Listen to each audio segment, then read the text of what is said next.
Arizona Territory, 1885.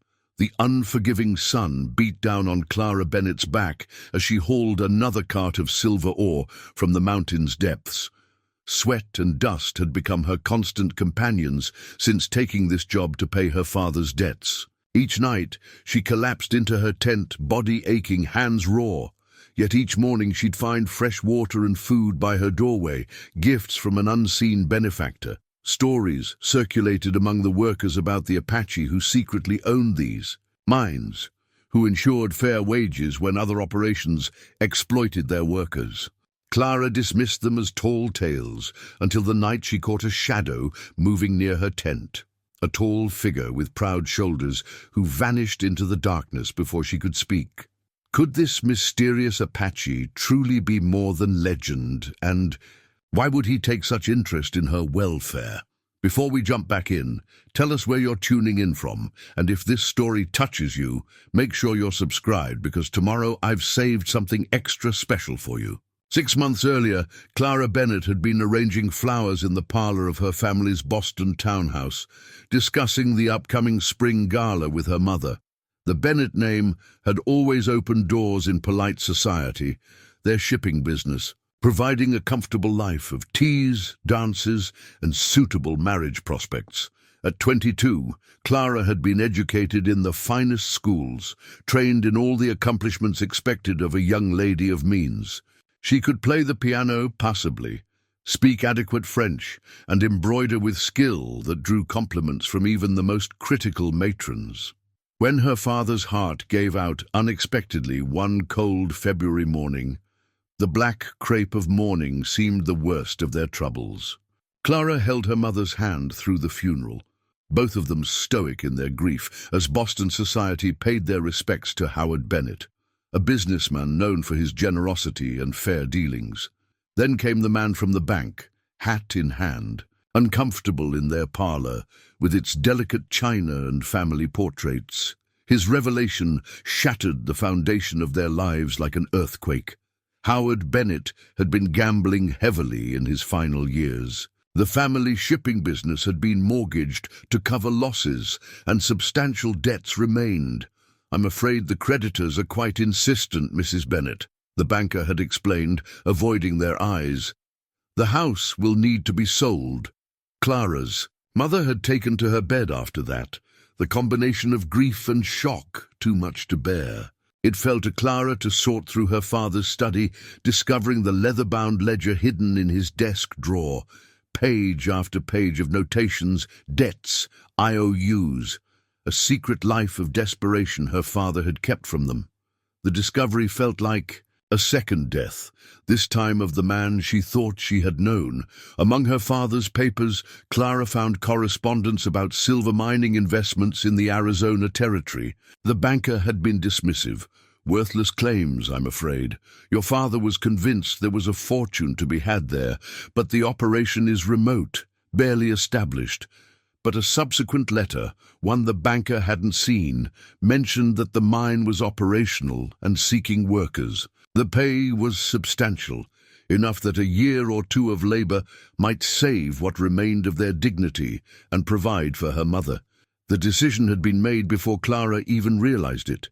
She sold her jewelry, except her mother's silver brooch, too precious to part with, and used the money to purchase a train ticket west. Her mother's tearful protests fell on determined ears. "It's only temporary, Mother," Clara had promised, already packing the plainest of her dresses, knowing they would be unsuitable for what lay ahead. "Once the debts are paid, I'll return, and we'll start anew." The journey west transformed the landscape around her from the familiar brick and cobblestone of Boston to vast, open spaces that made her feel impossibly small. The train gave way to a stagecoach, which in turn surrendered to a wagon driven by a taciturn man named Porter, who hauled supplies to remote outposts. "Mining camp ain't no place for a lady," he'd said, the only complete sentence he offered during their dusty, two-day journey. Clara had lifted her chin. "I'm not going as a lady, I'm going as a worker." The man had grunted, unconvinced. "When they Finally arrived at Silver Creek Camp, nestled in a rugged mountain valley, Clara understood his skepticism. The collection of tents and rough wooden structures looked like a temporary settlement, despite the mine having operated for nearly 3 years. Men moved about, covered in dust and grime, their faces weathered by sun and hard living. A few women were visible, most looking as rough as the men, moving with the weary determination of those who had long ago abandoned any pretense of gentility. Porter had delivered her to the foreman's office, a slightly larger wooden structure with administration, painted in fading letters across the door. "Bennett's girl," Porter announced, dropping her trunk unceremoniously in the dirt before departing without a backward glance. The man who emerged from the office made Clara instinctively straighten her spine, tall and broad-shouldered, with a face that might have been handsome if not for the perpetual sneer that seemed etched into his features. Silas Blackwood had assessed her with cold eyes. "Howard Bennett's daughter," he'd said, making it sound like an accusation. "Your father spoke highly of your determination. Let's see if it was misplaced." Clara had extended the letter promising employment. "I was told there would be a position." "There's work," Blackwood cut her off. "Same as any other. You haul ore, you get paid. You don't work, you don't eat." He gestured to a row of canvas tents. "Last one on the left is yours. Work starts at dawn." That first night in the tent had been the longest of Clara's life. The canvas walls offered little protection from the chill of the mountain air. Her trunk contained nothing suitable for what lay ahead, dresses too fine, shoes too delicate. She had wept silently, mourning not just her father but the life she had known. Dawn came too quickly. A bell clanged through the camp, rousing workers for the day ahead. Clara had dressed in her plainest skirt, knotting it to keep the hem from trailing in the dirt, and made her way to the mine entrance where workers gathered for assignments. "Well, look at the Boston flower," a gruff voice had called out. Laughter rippled through the assembled men until a stout woman with iron-grey hair silenced them with a glare. "Ignore them," she'd said, approaching Clara. "I'm Maddie O'Connell. Been here since they broke ground." She looked Clara up and down, her expression softening slightly. "You won't last a day in those clothes. Come by my tent after shift.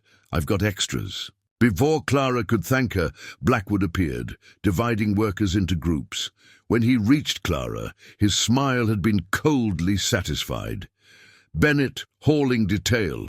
4 cart runs per hour. Full quota is 40 before sundown." Maddie had inhaled, sharply beside her.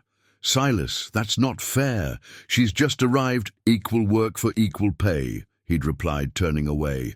And so began Clara's first day at Silver Creek Mine, hauling ore carts from the depths of the mountain to the processing area. By midday, her hands were blistered and bleeding, her back screaming in protest. By afternoon, she had fallen behind quota, earning jeers from some of the men and pitying glances from others. One worker, an elderly man with a silver beard, had paused beside her as she struggled with a particularly heavy cart. "Lift with your legs, not your back," he'd advised quietly. "I'm Thomas. Worked with your father when he visited last year. He was a good man, despite his troubles." Clara had blinked back tears. "You knew him." "Everyone knew Howard Bennett here," Thomas replied. "He invested when others wouldn't. Mine might not exist without him." He glanced over his shoulder and lowered his voice. "Not everyone's against you, Miss Bennett. Some of us remember what we owe your father." As the sun began its descent behind the mountains, Clara's arms trembled with exhaustion. She had completed only 32 cart runs, well below quota. Blackwood made a show of marking it in his ledger. 8 runs short, he announced. "That's reduction in pay and no meat with dinner." Clara had been too exhausted to argue. She stumbled back to her tent, certain she wouldn't be able to move the next day. Maddie found her there, bearing a bundle of clothing more suited to mining. Work, canvas trousers, sturdy shirts, boots that would protect her feet. Previous worker, she explained when Clara asked about the clothes. Took fever last winter, no family to send his things to. That night, Clara had written a short letter to her mother, deliberately vague about the conditions, but reassuring about her determination. As she prepared for sleep on the thin bedroll, a shadow had passed by her tent. Moments later, she heard a soft clink outside her door flap. In the dim light of her single candle, Clara discovered a wooden cup of clean water, a rarity in the camp where most water tasted of sulfur and minerals, and a small bundle wrapped in cloth. Inside was cornbread and dried meat, still warm as if recently cooked. Too hungry to question this mysterious gift, Clara had eaten gratefully. It was only as she drifted into exhausted sleep that she wondered who might have left it, and why. Morning brought pain in muscles Clara hadn't known existed, but also renewed determination. She donned Maddie's borrowed clothes, secured her hair beneath a cap, and headed out to face her second day. To her surprise, she found another cup of clean water waiting outside her tent, along with a small bundle of rags that proved perfect for wrapping her blistered hands. As the day progressed, Clara noticed a young Mexican worker named Miguel watching her with curious eyes. When they found themselves alone by the water barrel at midday, he had leaned close. "You have a guardian spirit," he'd said softly. "It is good.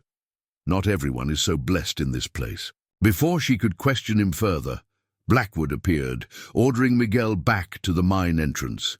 The young man had departed with a knowing glance that left Clara puzzled. That second day, Clara completed 36 cart runs, still below quota, but an improvement. On the third day, 41. By the end of her first week, despite the blisters and aching muscles, Clara Bennett had adapted. The mining camp was nothing like the life she had known, but she was surviving it, and each morning, without fail, clean. Water and small gifts of food appeared at her tent door, tokens from an unseen ally in this harsh new world. By her third week at Silver Creek Camp, Clara had developed calluses where blisters had once been.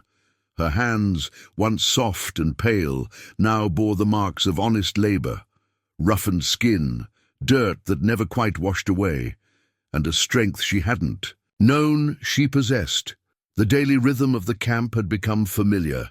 The clanging bell at dawn, the trek to the mine entrance for assignments, the long hours hauling ore, or, when Blackwood was in a particularly vindictive mood, mending broken tools and sorting mineral samples.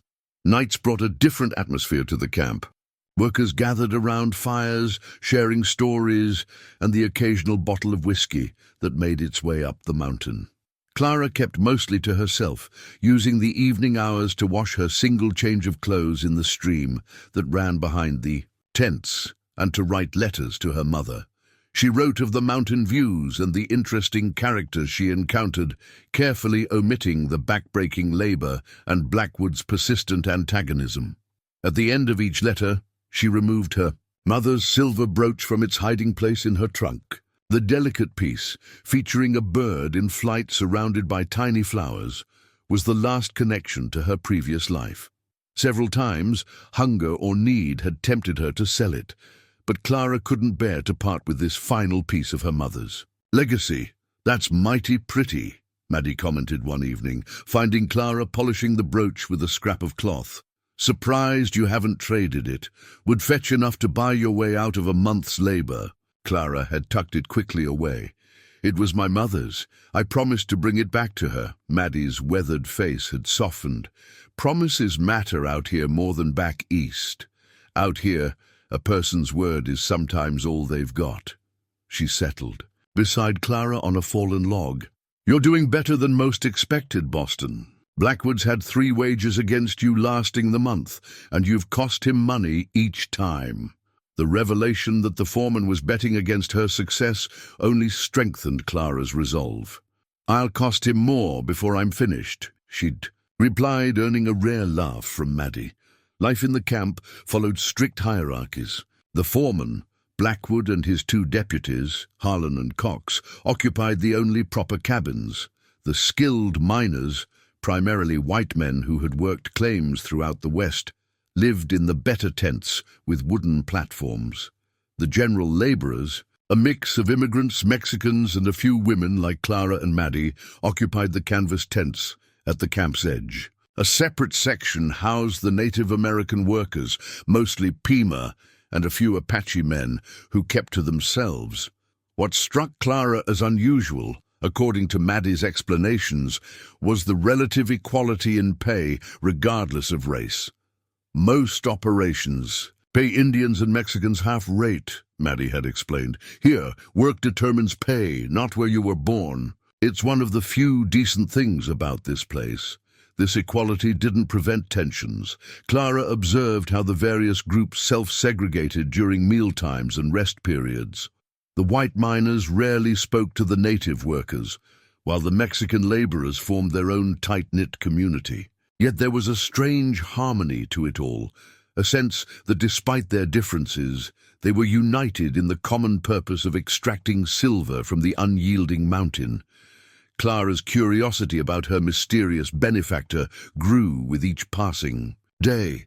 The gifts continued: clean water, small bundles of food, and occasionally useful items like a better knife for cutting rope, or a small pot of salve that worked wonders on her chapped skin. Once, after a particularly difficult day, when Blackwood had assigned her to clear rubble from a new tunnel, she had found a small bundle of fragrant herbs that, when steeped in hot water, eased her muscle pain remarkably. She began to leave her own small tokens of appreciation: a handkerchief she had embroidered during the journey west, a sketch she had made of the valley at sunset, a note of thanks written on a scrap of paper. Each disappeared, confirming that someone was indeed watching, and returning to her tent. As her body adapted to the labor, Clara found herself assigned to less physically demanding tasks. She noticed that Blackwood seemed to receive instructions about her assignments from unseen quarters, often scowling as he redirected her from the most dangerous or exhausting work.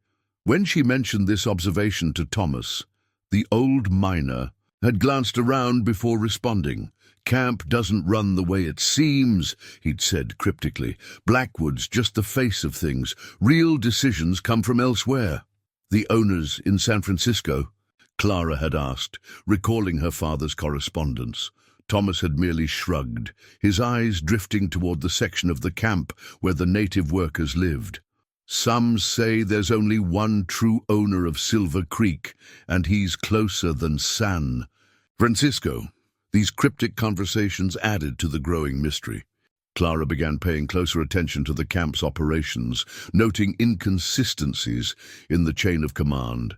Though Blackwood strutted about giving orders, she observed how certain Mexican and native workers seemed to operate independently, consulting with each other in hushed tones before implementing changes to mining techniques or equipment.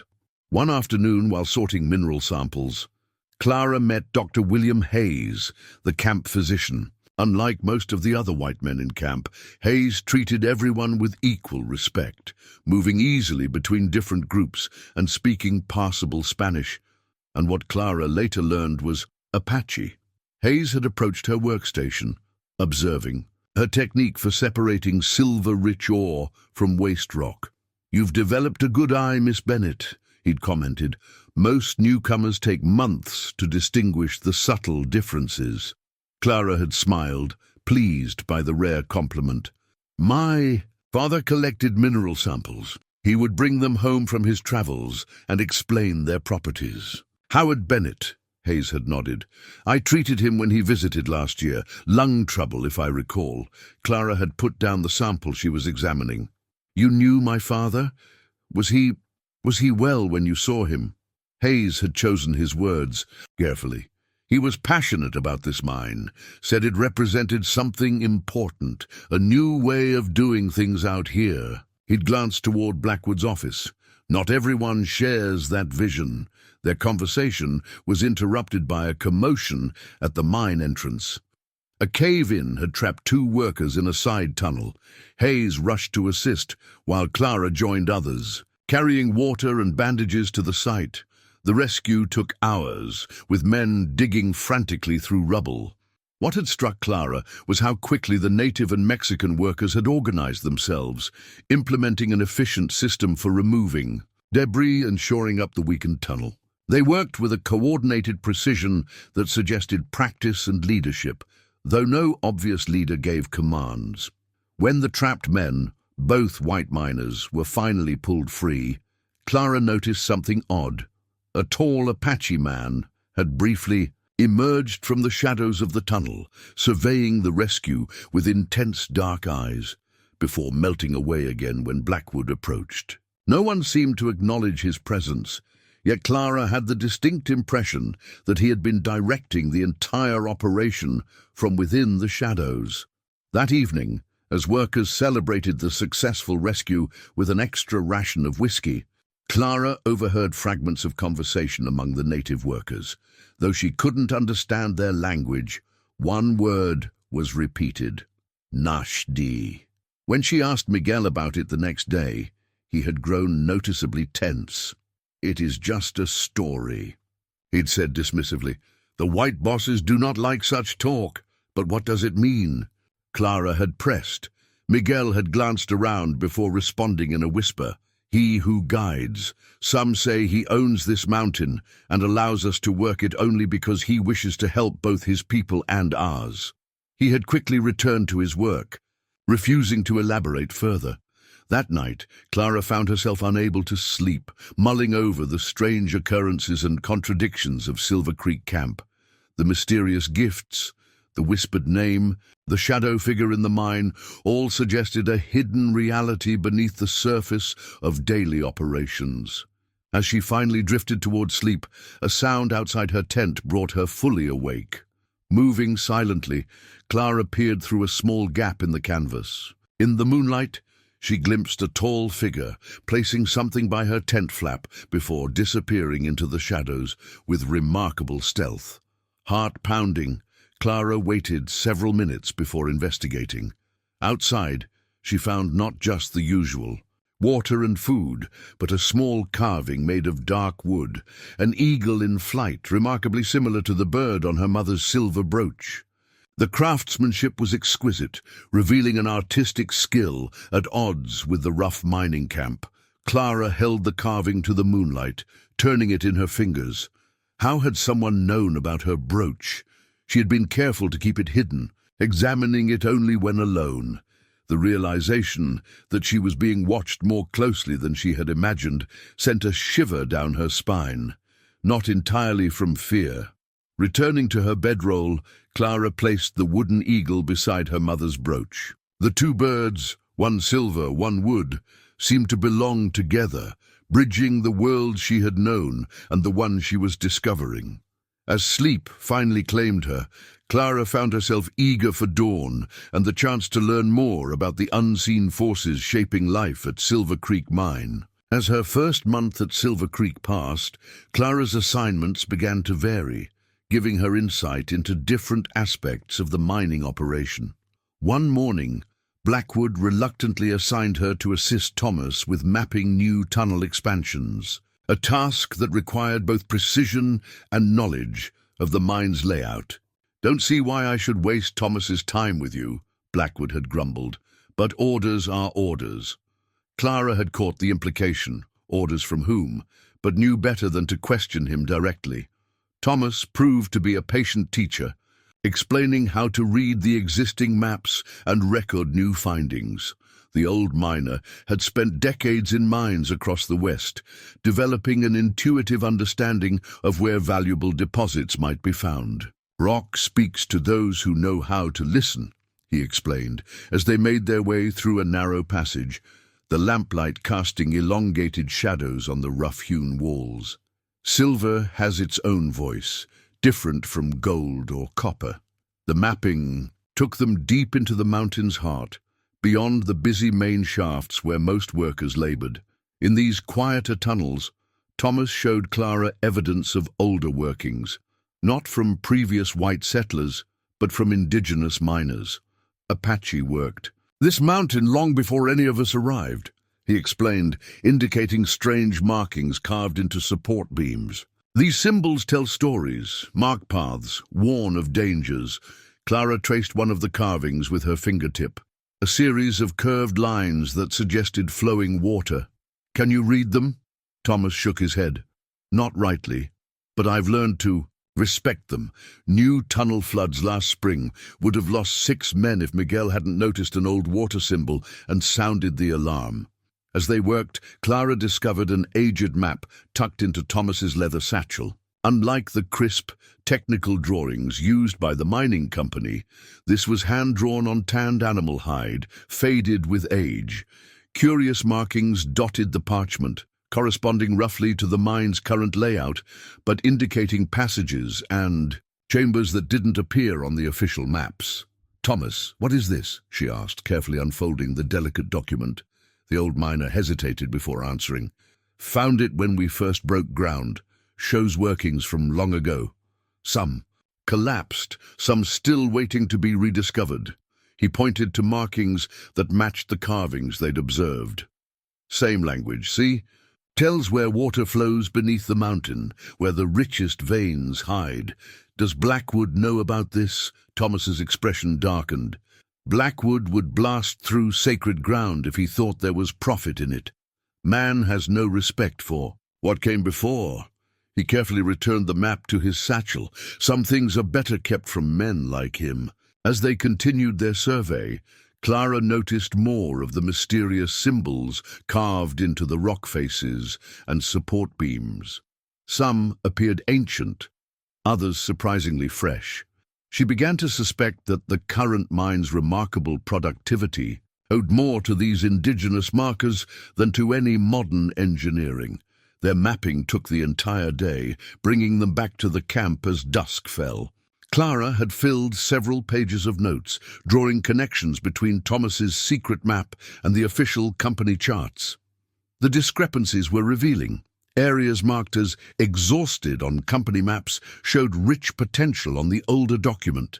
That evening, after writing to her mother, Clara began her own private project. Using scraps of paper and a borrowed pencil, she started creating a composite map, combining information from the official charts with what she'd observed in Thomas's hidden document. The work was meticulous, requiring concentration and memory for details she hadn't been able to copy directly. A week later, Clara's growing understanding of the mine's operations was tested when a group of investors arrived from San Francisco. Blackwood had ordered the camp cleaned up, workers warned to keep complaints to themselves, and production pushed to impressive levels for the inspection. The visitors were exactly as Clara had imagined frontier investors would be: expensively dressed men with soft hands and calculating eyes, accompanied by an officious clerk who recorded everything in a leather-bound ledger. They moved through the camp with handkerchiefs pressed to their noses, visibly uncomfortable with the dust and primitive conditions. To Clara's surprise, Blackwood assigned her to accompany the group as they toured the more accessible parts of the mine. "Miss Bennett will demonstrate our progressive approach to employment," he'd announced with a false smile. "Daughter of Howard Bennett, one of our early investors, now working alongside our men to learn the business from the ground up."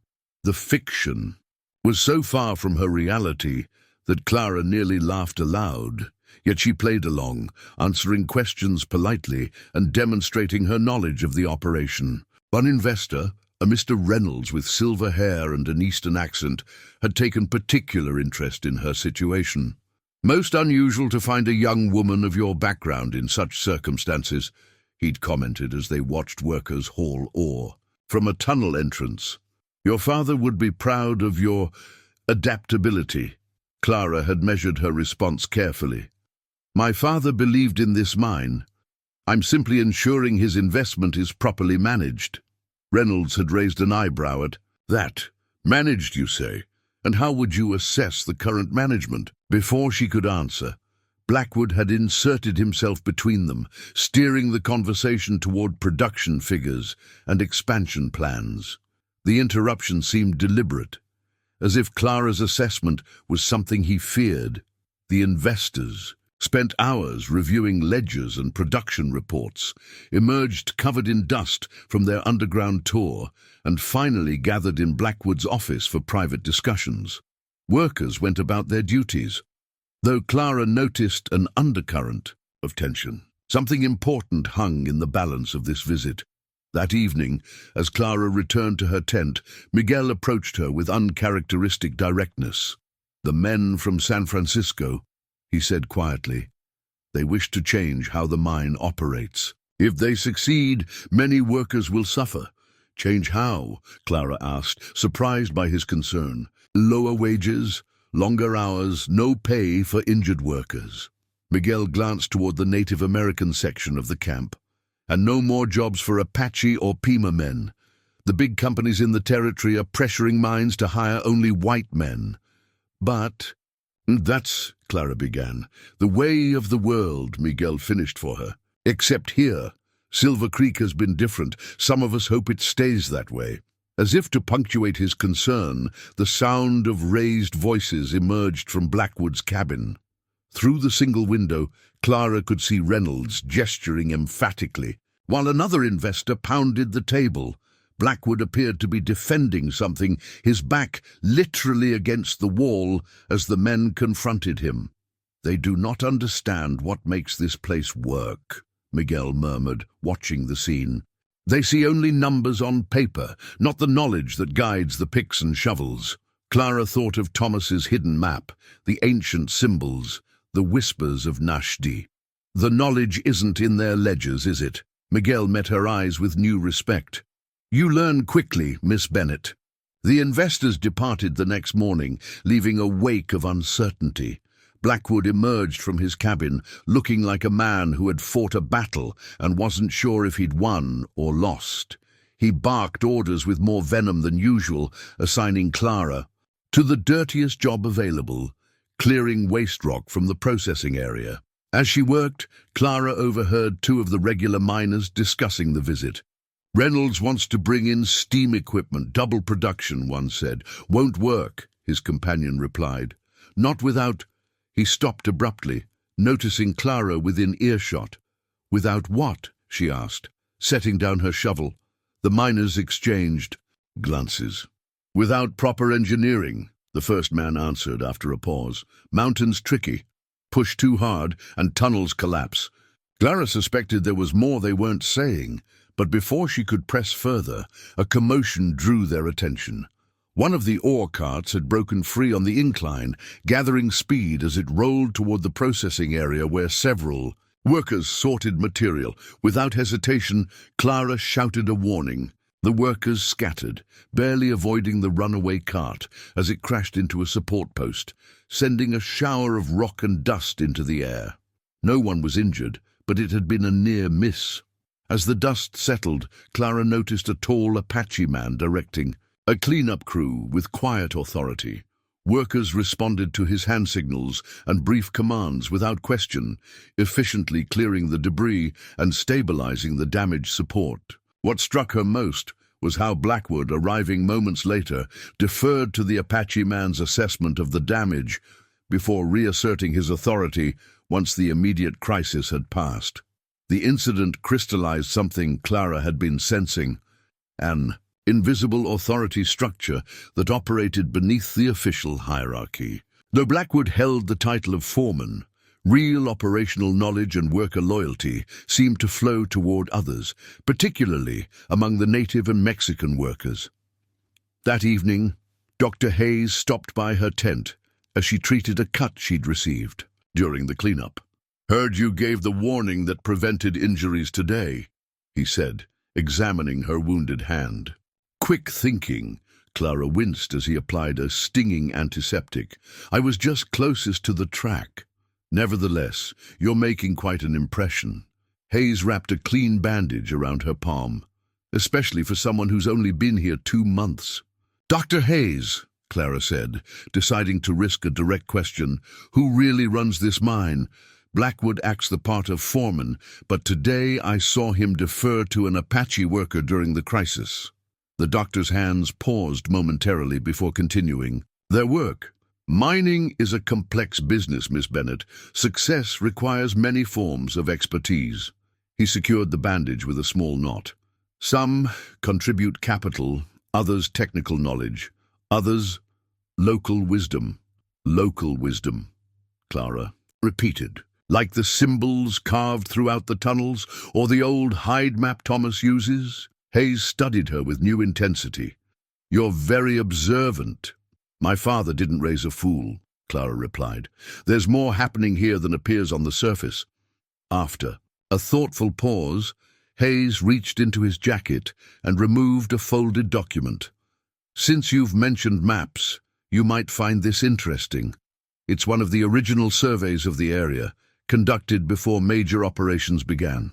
Clara unfolded the document, a detailed topographical map of the mountain and surrounding valley. What caught her attention were the handwritten notes in the margins, pointing out water sources, geological features, and potential mining sites with remarkable accuracy. The handwriting was educated, precise, not what she would expect from a frontier prospector. Who made these annotations? She asked. Hayes took back the map, carefully refolding it. Someone who understands this land better than any mining engineer from San Francisco. He stood to leave. The investors who visited yesterday see Silver Creek as just another asset to exploit. Others see it as something more valuable, a model. For what mining in these territories could be. A model of what? Cooperation, Hayes said simply. Respect for knowledge regardless of its source. Fair treatment of workers regardless of their origin. He glanced toward the native section of the camp. Revolutionary ideas in these parts. After Hayes departed, Clara returned to her composite map project with renewed purpose. She added details from memory of the doctor's survey, noting especially the water sources and geological features. As the map took shape, she began to understand why Silver Creek Mine had succeeded where others had failed. It followed the natural contours of the mountain rather than forcing conventional mining approaches onto an unconventional landscape. That night, a sudden storm rolled through the valley, bringing much-needed rain, but turning the camp into a muddy morass. Clara awoke to water dripping through her tent canvas, forming puddles on the ground. As she worked to divert the worst leaks, a shadow fell across her tent entrance. Standing in the downpour was the tall Apache man she had seen during the cart incident. Rain streamed from his long black hair and soaked the simple clothes he wore.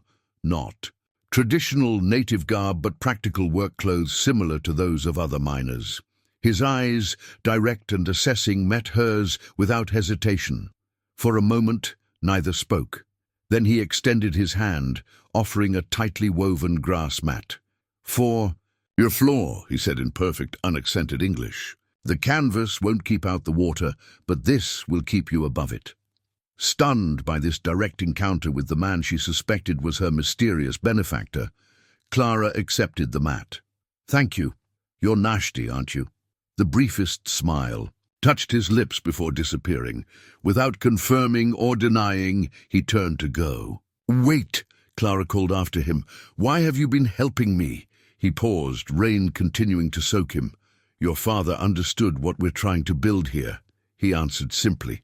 Then, like so many times before, he vanished into the darkness, leaving Clara with more questions than answers. The rain continued for 3 days, transforming the usually dusty mining camp into a sea of mud.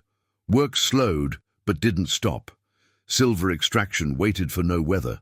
Tunnels became dangerously slick, ore carts harder to maneuver on muddy tracks. The grass mat Nashti had given Clara proved invaluable, keeping her bedroll above the damp earth that seeped through the canvas floor.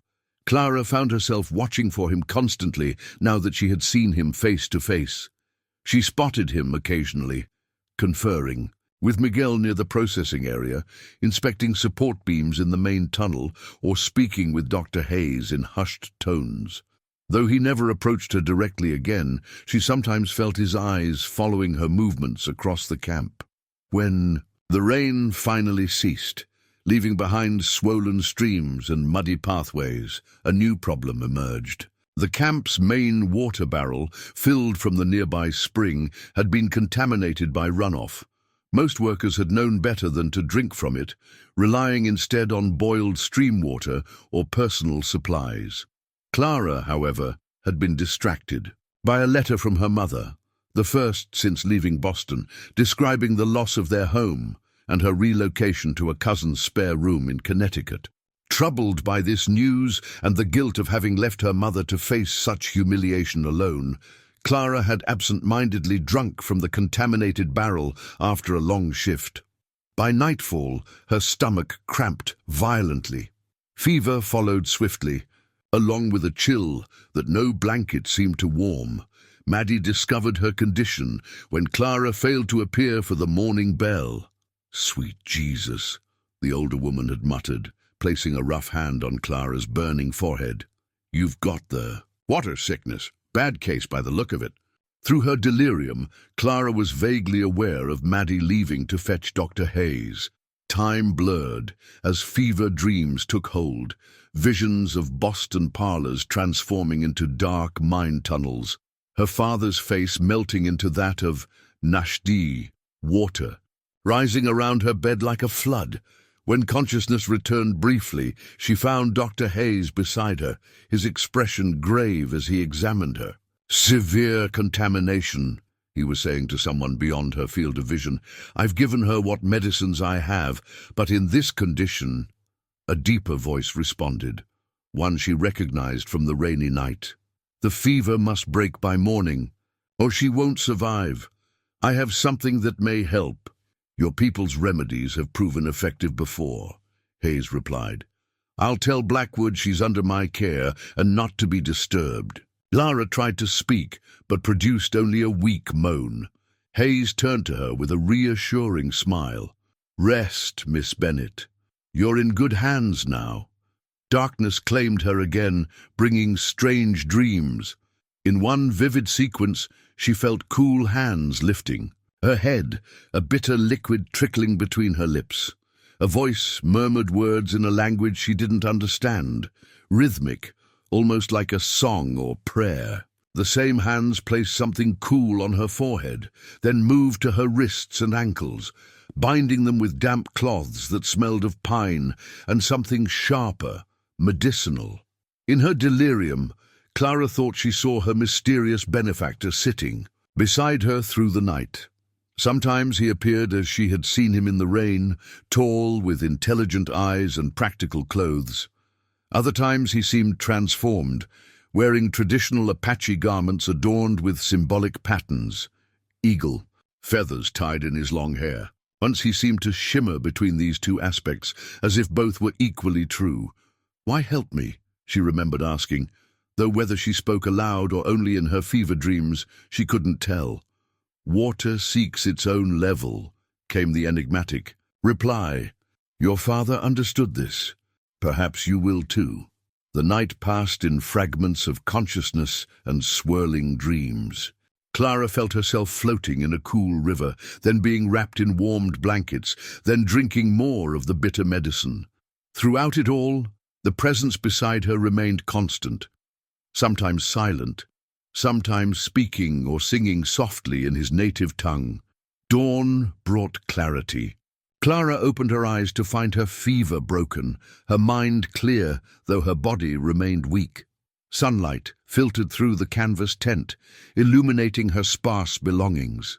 She was alone, but evidence of her night visitor remained. A small clay pot of medicine, damp cloths infused with herbs, and a bundle resting beside her bedroll. With trembling hands, Clara unwrapped the bundle, a collection of items arranged with obvious purpose. A small pouch of dried herbs with instructions written in elegant script: "Steep in hot water, drink twice daily." Beside it, a carved wooden cup for the tea. Beneath these lay a smooth stone of deep turquoise, polished to a soft sheen. Dr. Hayes arrived shortly after she had examined these gifts, his expression brightening when he saw her alert. "A remarkable recovery," he noted, checking her pulse. "Yesterday, I wouldn't have wagered on your chances." "It was him, wasn't it?" Clara asked. "Nashdi stayed with me through the night." Hayes busied himself with his medical bag. "I left you in capable hands. The Apache have healing traditions that date back centuries, particularly effective for ailments related to water and minerals. He gestured to the herb pouch. Continue with that tea for 3 days. It will cleanse the last of the contamination from your system. Dr. Hayes, Clara pressed. Please, I need to understand what's happening here. Who is he? Why has he taken such interest in me? The doctor sat beside her bedroll, choosing his words carefully. Nashdi means he who guides in Apache. It's both a name and a description of his role among his people. He picked up the turquoise stone, turning it in the light. This is a healing stone. Very valuable, very personal. It's not a gift given lightly. But why give it to me? I'm nothing to him, just another worker. Hayes returned the stone to her palm, closing her fingers around it. You're Howard Bennett's daughter. That connection alone would be significant. He paused, weighing how much to reveal. Your father and Nashdi had a complicated relationship. Partners in some respects, adversaries in others, but there was always respect. Clara tried to reconcile this with what she knew of her father. My father partnered with an Apache? That seems unlike the man I knew. Perhaps there were aspects of Howard Bennett you never saw in Boston parlors, Hayes suggested gently. Men often show different faces in different worlds. Before Clara could question him further, commotion outside interrupted them. Blackwood's voice carried through the canvas, demanding a report on her condition. Hayes rose quickly. Rest today, he instructed. I'll tell Blackwood you need another day to recover. The herbs will help, but your body needs time. With that, he ducked through the tent flap to intercept the foreman. Clara spent the day drifting between sleep and wakefulness, her body gradually regaining strength. She followed Hayes's instructions, drinking the bitter tea and keeping the turquoise stone close. By evening, she felt well enough to sit up and write a short entry in the journal she had started keeping, noting her illness and the mysterious care she had received. As darkness fell, Clara sensed movement outside her tent. Rather than call out, she waited silently. The tent flap opened slightly, and a small package was placed just inside. Then, instead of withdrawing, the visitor hesitated. I know you're there, Clara said softly. Please come in. I want to thank you properly.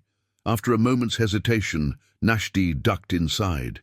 In the dim light of her single candle, he seemed less mysterious than in her fever dreams, a man of perhaps 30, with the weathered face of one who spent much time outdoors. His black hair was tied back simply, his clothes practical rather than exotic.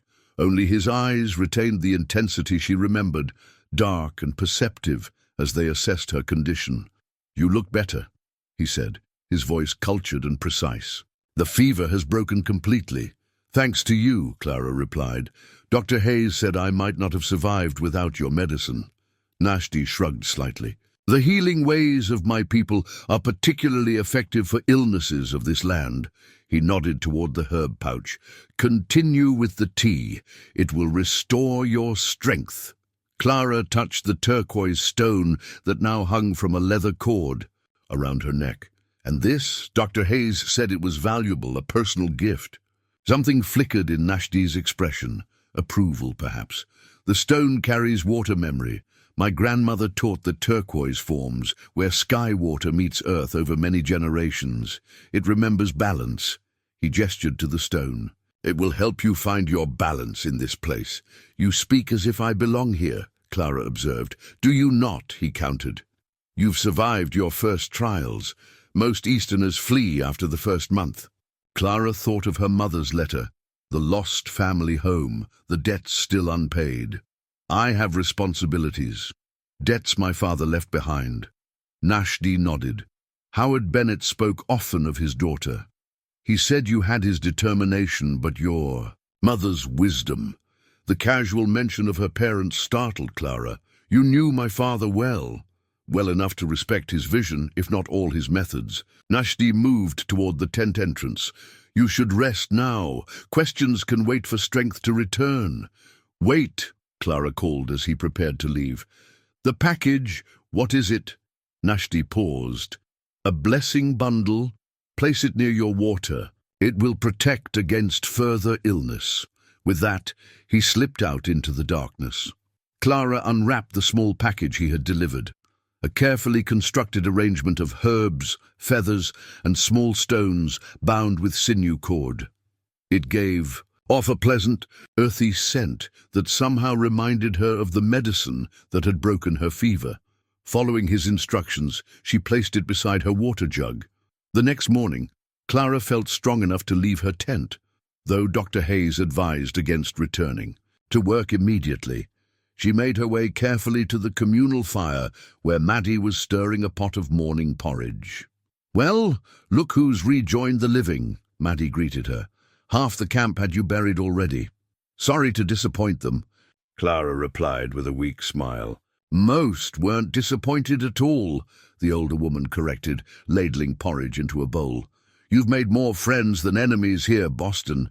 Even that crusty Thomas was asking after you." As Clara ate, she noticed how workers passing by nodded respectfully or offered quiet words of welcome. Her illness and recovery seemed to have shifted something in her status, as if surviving the contaminated water had been a rite of passage. Miguel approached as she finished eating, his usually cautious manner replaced with open friendliness. "Good to see you well, Miss Bennett," he said, settling beside her. "The water sickness takes many. You are fortunate." "Fortunate to have help," Clara replied carefully, watching his reaction. Miguel's eyes flicked briefly to the turquoise stone, visible at her throat. A subtle smile crossed his features. "Very fortunate indeed. Such help is selective." "Why me?" Clara asked directly. "What makes me different from any other worker here?" Miguel considered her question thoughtfully. "Some say your father made arrangements before his passing. Others believe it is because you show respect for old ways, old knowledge." He shrugged. "Perhaps it is simply that you were needed." "Needed for what?" Miguel rose, brushing dust from his trousers. "Change comes to Silver Creek, Miss Bennett. The men from San Francisco push one way, others push another." He nodded toward her turquoise stone. "It seems you have been chosen to play a part in what follows." As Miguel departed, Clara pondered his cryptic words. The sense of being caught between opposing forces had been growing since the investor's visit. Now, with Nashdi's direct involvement in her recovery, she felt the pressure of unspoken expectations. That afternoon, Clara noticed Blackwood watching her from the doorway of his office, his expression unreadable. When their eyes met, he quickly turned away, but not before she glimpsed something unexpected in his face. Not the usual contempt, but something closer to concern, even fear. The realization struck her suddenly. Blackwood knew about Nashdi's interest in her, and for some reason, it terrified him. 2 days after Clara's recovery, Blackwood called all workers to the center of camp. His face bore the smug satisfaction of a man about to deliver unpleasant news.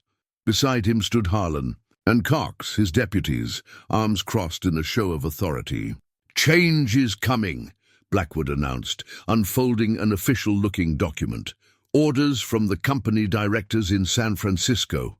A murmur ran through the assembled workers as he read the directive. Daily quotas increased by 30%, wages reduced by a quarter, and new restrictions on water and supply usage. Most devastating was the final pronouncement.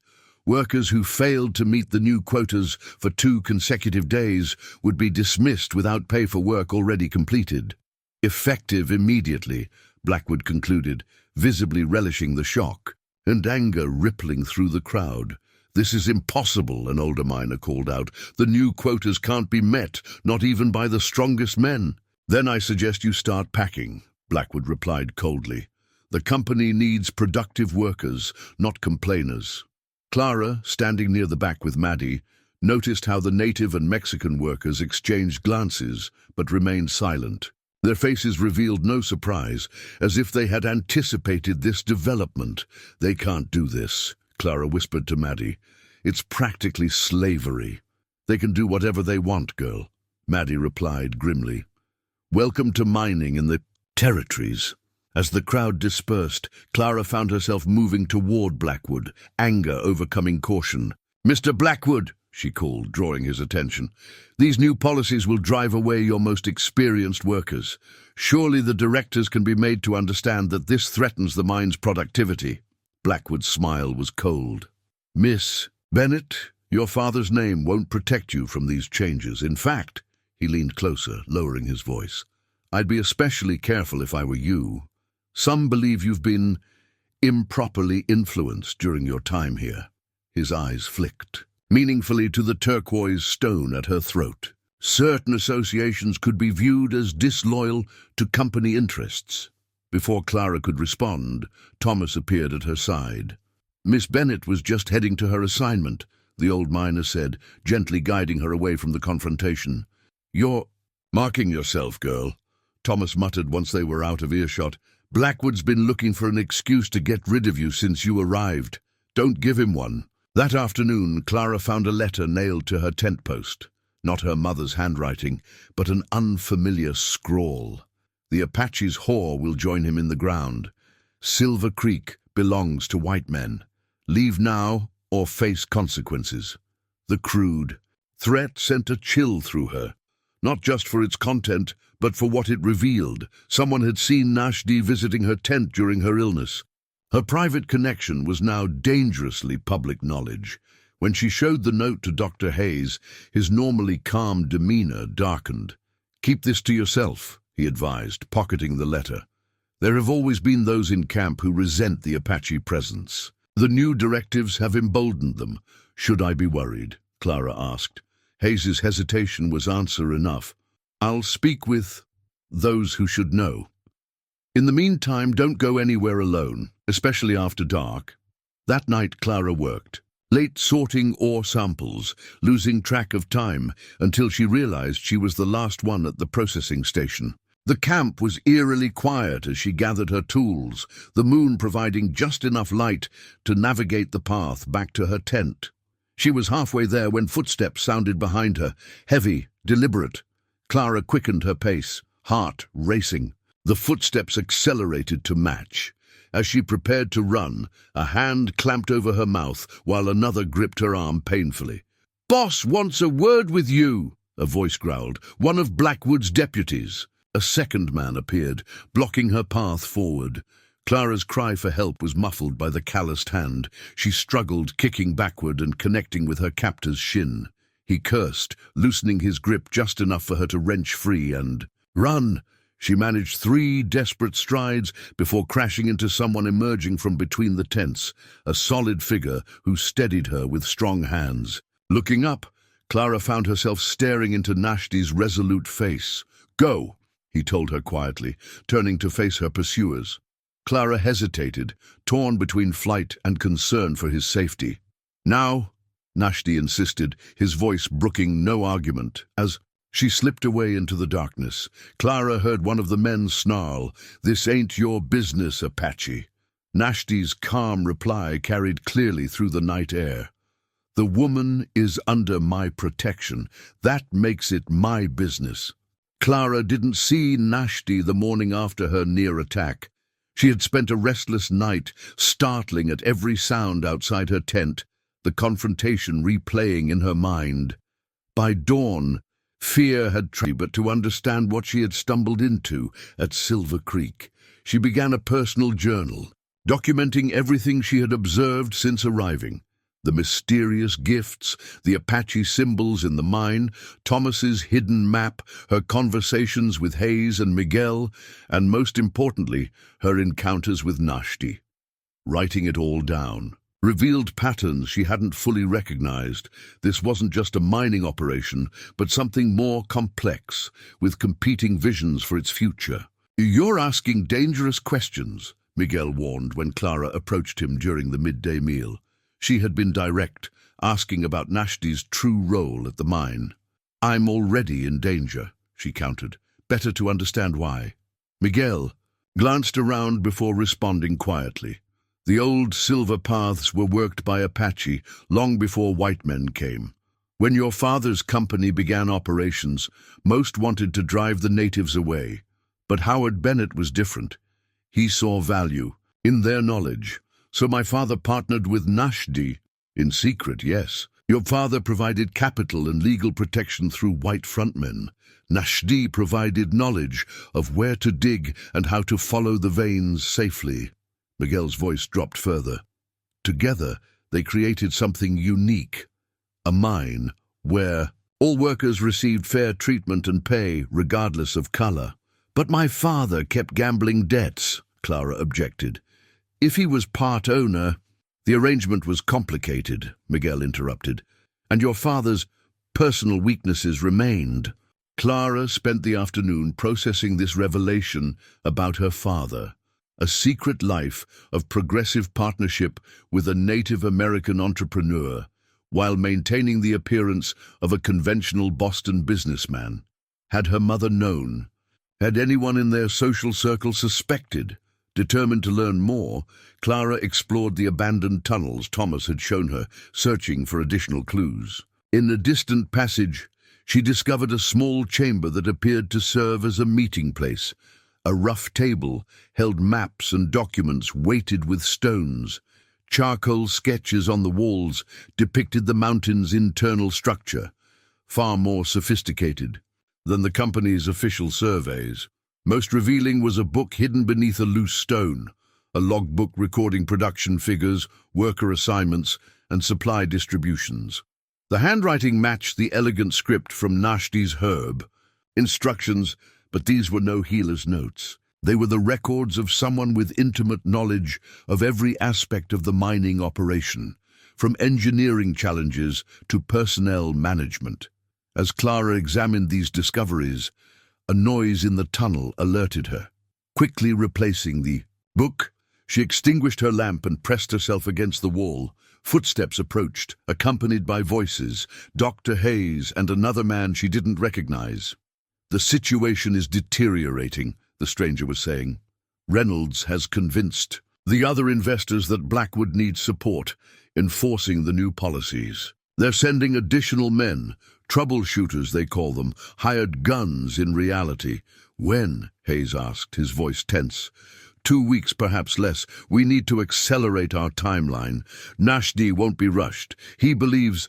What Nashdi believes may not matter soon. Tell him the girl changes everything. Her presence, her connection, it's an opportunity we didn't anticipate. Clara's breath caught. They were talking about her.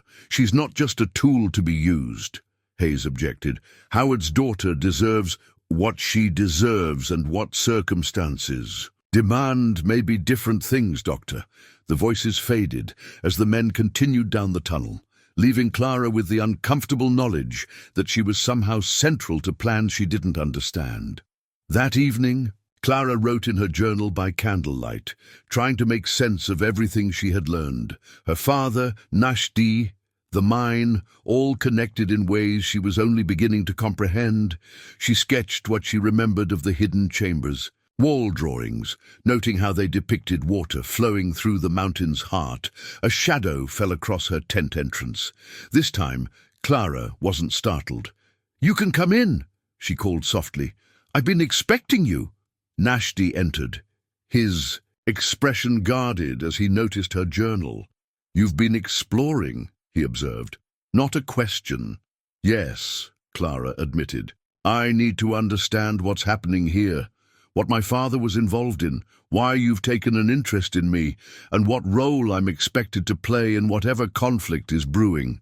Nashdi studied her for a long moment, as if making a decision.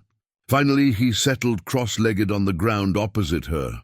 "Then it's time we talked honestly," he said, "about your father, about Silver Creek, and about what must happen next." The candle between them cast flickering shadows across Nashdi's face as he gathered his thoughts.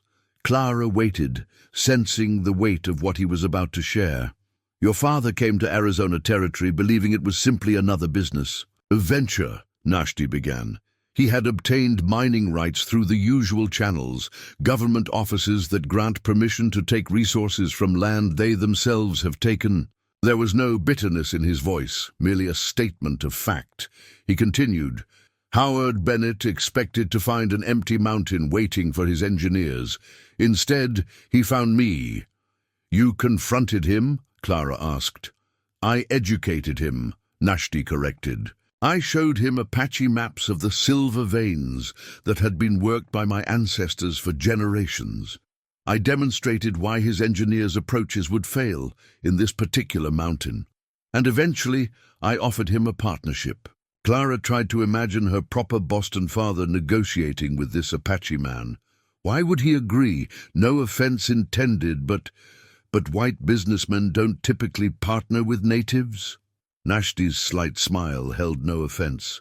"Your father was pragmatic. The initial digging had proven difficult. Tunnels collapsed, water flooded the shafts. His investors were growing impatient. My knowledge offered a solution to his problems. And what did you gain from this arrangement? Employment for my people, fair wages for all workers, and a model of cooperation that might, in time, influence other operations in the territory." Nashti leaned forward. "Your father provided the legal framework necessary to operate in the white man's world. I provided the knowledge to make the operation successful. Yet he kept it secret," Clara noted, "even from his family." "Boston society wasn't ready for such ideas," Nashti replied simply. "Here, he could be a different man, one who saw value in cooperation across boundaries." Clara touched the turquoise stone at her throat. "And when he died, what became of this partnership?" "Complicated," Nashti admitted. "Your father had established a legal structure where Dr. Hayes and a few trusted others served as the official face of operations. I remained invisible. This arrangement continued after his death, though the investors in San Francisco grew increasingly curious about the mine's unusual success. The men who visited recently," Clara realized, "they don't know about you. They suspect something isn't as it appears. They attribute our success to rich veins or luck, not to indigenous knowledge or cooperative management." Nashti's expression hardened. "Now they seek to impose conventional methods that will destroy what we've built," Clara recalled. The threatening note, the confrontation with Blackwood's men. "They see me as connected to you. Why? You wear my healing stone openly. You ask questions. You show respect for native workers," he shrugged. "In their eyes, this makes you a threat to their vision of proper order." A thought struck Clara. My father's debts, were they real? Or was I lured here for some purpose? Nashti's face revealed nothing. The debts were real. "Your father's gambling was his own weakness, not part of our design." He paused. "But your arrival was not entirely unexpected." Before Clara could press further, voices approached outside. The night patrol making rounds. Nashti rose swiftly, moving to the tent entrance. "We must continue this another time," he whispered. "Wait," Clara said, reaching for him. "I need to know more about the mine, about what's coming." Nashti hesitated, then removed a small leather pouch from his pocket. "Tomorrow night, the old oak beyond the processing shed. Come alone after the second bell." He pressed the pouch into her hand and slipped into the darkness. As the patrol passed, Clara opened the pouch, finding a small medicine bundle. Herbs, feathers, and stones wrapped in sinew. Its purpose wasn't immediately clear, but she sensed its significance as a token of trust. In his haste to depart, Nashti had left something else behind, a beaded leather pouch that had fallen from his belt. Clara picked it up, running her fingers over the intricate design. The craftsmanship was exquisite, the pattern telling a story she couldn't yet read. She placed it carefully beside her bedroll, knowing it provided a reason to see him again, to continue the conversation that had only begun to answer her questions. As she extinguished her candle, Clara reflected on how dramatically her understanding of Silver Creek and her father had changed in a single evening. Howard Bennett, proper Bostonian and respected businessman, had secretly partnered with an Apache entrepreneur to create something revolutionary in the Arizona wilderness. And somehow she had inherited not just his debts, but his vision. a burden and an opportunity she had never anticipated. Sleep came slowly as Clara's mind filled with questions still unanswered. What exactly was the threat to the mine? What role did Nashdi expect her to play? And most troubling, what had the stranger meant when he told Hayes that the girl changes everything? The next day passed with excruciating slowness. Clara found herself watching the sun's progress across the sky as she worked, counting the hours until her planned meeting with Nashdi. She carried his medicine pouch in her pocket, occasionally touching it for reassurance when Blackwood's eyes lingered on her suspiciously. When her shift ended, Clara headed toward Dr. Hayes's office, a small structure attached to the infirmary tent. She had questions only the doctor could answer, about her father, about the legal structure of the mine, about the coming conflict with the San Francisco investors. She found Hayes organizing medical supplies, his shirt sleeves rolled up, spectacles perched on his nose. He looked up with mild surprise when she entered. "Miss Bennett, how can I help you?" Clara closed the door behind her. "I know about the partnership between my father and Nashdi," she said without preamble. "I need to understand the legal realities. Who actually owns Silver Creek Mine?" Hayes removed his spectacles, suddenly looking tired. "I suppose there's little point in further secrecy. Please sit down." As Clara settled into the office's only other chair, Hayes unlocked a drawer in his desk and removed a leather folder. "The official ownership structure is deliberately complex. On paper, Silver Creek is owned by a consortium of investors, with your father having held a significant stake. And in reality," Hayes smiled thinly, "in reality your father transferred most of his ownership to a trust. The legal documents name me as trustee, but the beneficiary is described only as the indigenous knowledge keeper of the Aravipa band." "Nashdi," Clara translated. "Precisely. It's an arrangement that would never withstand scrutiny in an Eastern courtroom. But here in the territories, with the right paperwork and sufficient distance from prying eyes, it functions." Hayes opened the folder, revealing a deed with multiple signatures and official seals. "Your father created a structure where Nashdi effectively controls the operation, while maintaining the appearance of conventional ownership." Clara studied the document, recognizing her father's signature alongside others she didn't know. "The investors in San Francisco, they're not aware of this arrangement. They suspect irregularities, but lack proof. The mine's success has kept questions at bay until recently."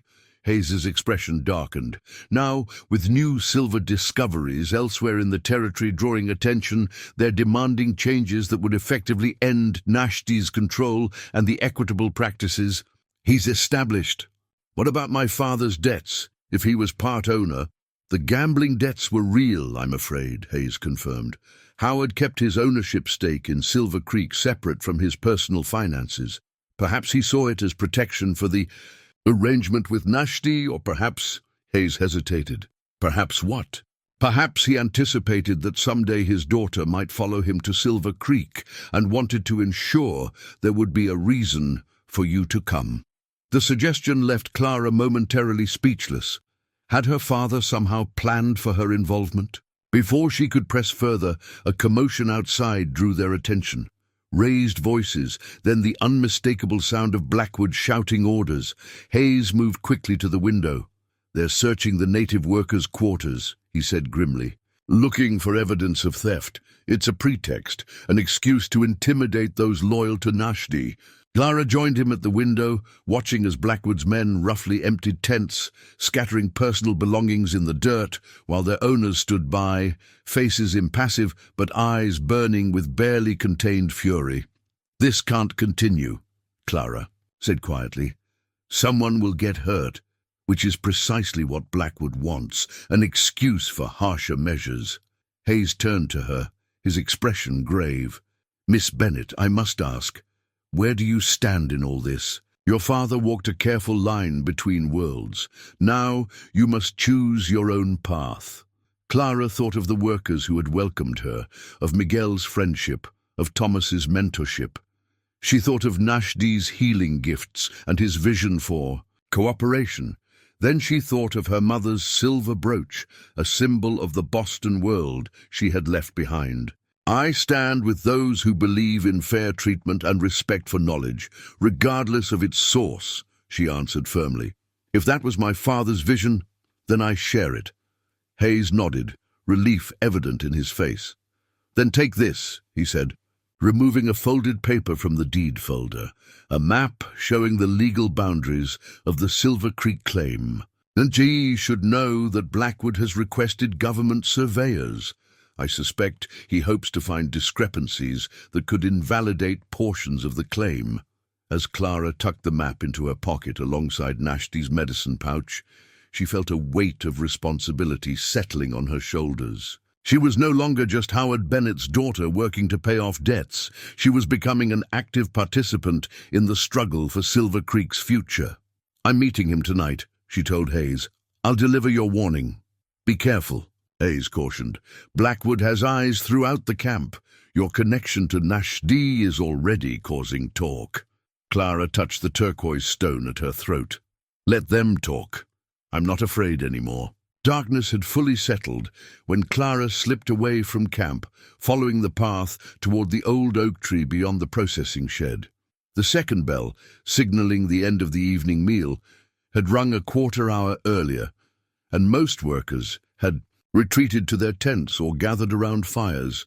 She carried little, Nashdi's medicine pouch, Hayes's map, and a small knife tucked into her boot, a precaution Maddie had insisted upon after hearing of her nighttime expedition, though Clara had shared no details of who she was meeting. The oak tree stood alone, its massive trunk and spreading branches, a landmark visible throughout the valley. As Clara approached, she saw no one waiting, and momentary doubt crept in. Had she misunderstood the meeting place? "You came alone." "Good." The voice from above startled her. Looking up, Clara spotted Nashdi perched on a thick branch, barely visible against the night sky. He dropped down beside her with the fluid grace of one accustomed to moving through darkness. "I wasn't followed," Clara assured him, though in truth she couldn't be certain. "I know. I watched your approach." Nashdi gestured toward a narrow trail leading away from the mining camp. "We cannot talk here. Will you trust me enough to follow?" Clara hesitated only briefly before nodding. "Lead on." They walked in silence, following a winding path that climbed the ridge overlooking the mining camp. Clara stumbled occasionally on the uneven ground, but Nashdi's hand appeared each time to steady her, firm yet respectful. The path grew steeper, winding through juniper and pine until they crested the ridge and descended into a small, sheltered valley hidden from view. Of the mine, in the valley's heart, a cluster of small dwellings formed a camp unlike anything Clara had seen before. Not quite a traditional Apache village, nor a white settlement, but something between, structures combining canvas, wood, and stone in practical harmony. A central fire cast warm light over the scene, where perhaps a dozen people moved about. "In their evening tasks, my people," Nashdi explained simply. "Those who work in the mine return here rather than sleep in the company tents." As they approached, Clara noticed curious eyes turning their way. Children paused in their play, women looked up from cooking fires, and men nodded respectfully to Nashdi. Their expressions when they saw Clara ranged from wary curiosity to open interest. Nashdi led her to a dwelling slightly larger than the others, its entrance covered by a woven blanket displaying geometric patterns in red and black. Inside, a small fire burned in a central pit, its smoke rising through a clever opening in the roof. Rugs covered the packed earth floor, and shelves held books, dozens of them, their leather bindings gleaming in the firelight. Clara couldn't hide her surprise. "You have quite a library." "Knowledge exists in many forms," Nashdi replied, gesturing for her to sit on a rug near the fire. "My people have always valued learning, whether from nature, experience, or books." As Clara settled, she took in more details of his dwelling. A desk in one corner held papers and writing implements.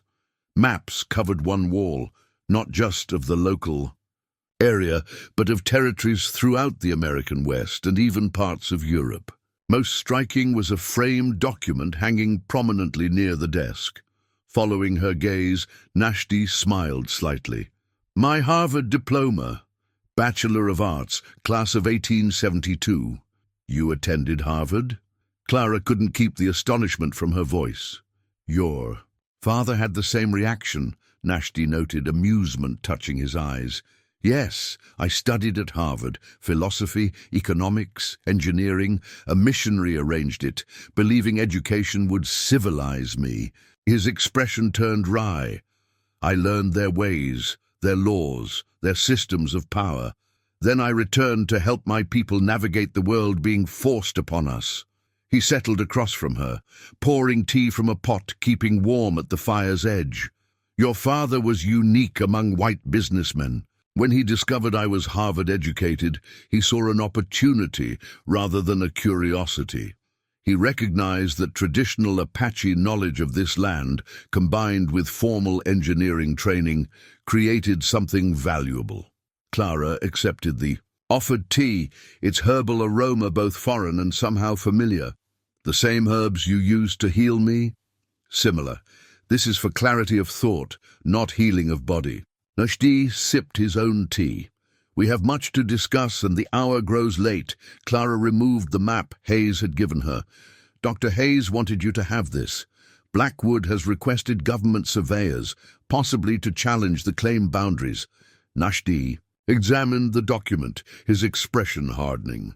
"As we suspected, the San Francisco investors grow impatient with persuasion and move toward more direct methods." He folded the map carefully. "Thank you for bringing this warning." "I also brought this," Clara said, withdrawing his medicine pouch. "You left it in my tent last night."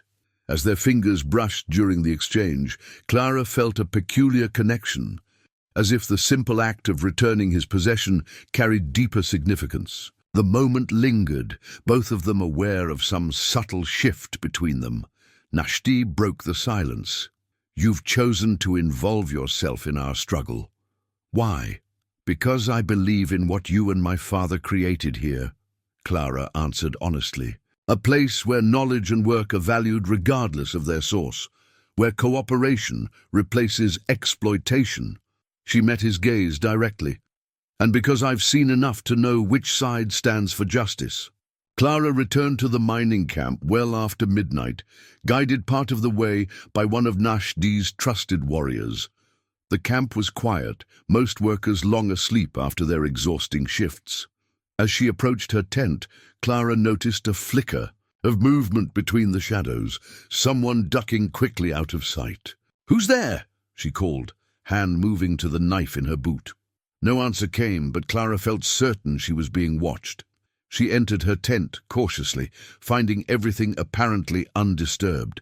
Still, sleep came uneasily, her mind replaying the evening's conversations with Nashdi and the sense that invisible lines were being drawn throughout the camp, those loyal to him and those aligned with Blackwood and the San Francisco investors. Morning brought unwelcome clarity. As Clara joined the workers gathering for assignments, she noticed Maddie's absence. The older woman had never missed a day's work in the 3 months Clara had known her. "Where's Maddie?" she asked Thomas as they collected their tools. The old miner's expression was grim. "Blackwood's office, been there since dawn." Before Clara could ask more, Miguel appeared at her side, his face tight with worry. "You must be careful today," he whispered. "Someone saw you leave camp last night. They told Blackwood." Clara's blood ran cold. "Maddie?" "No."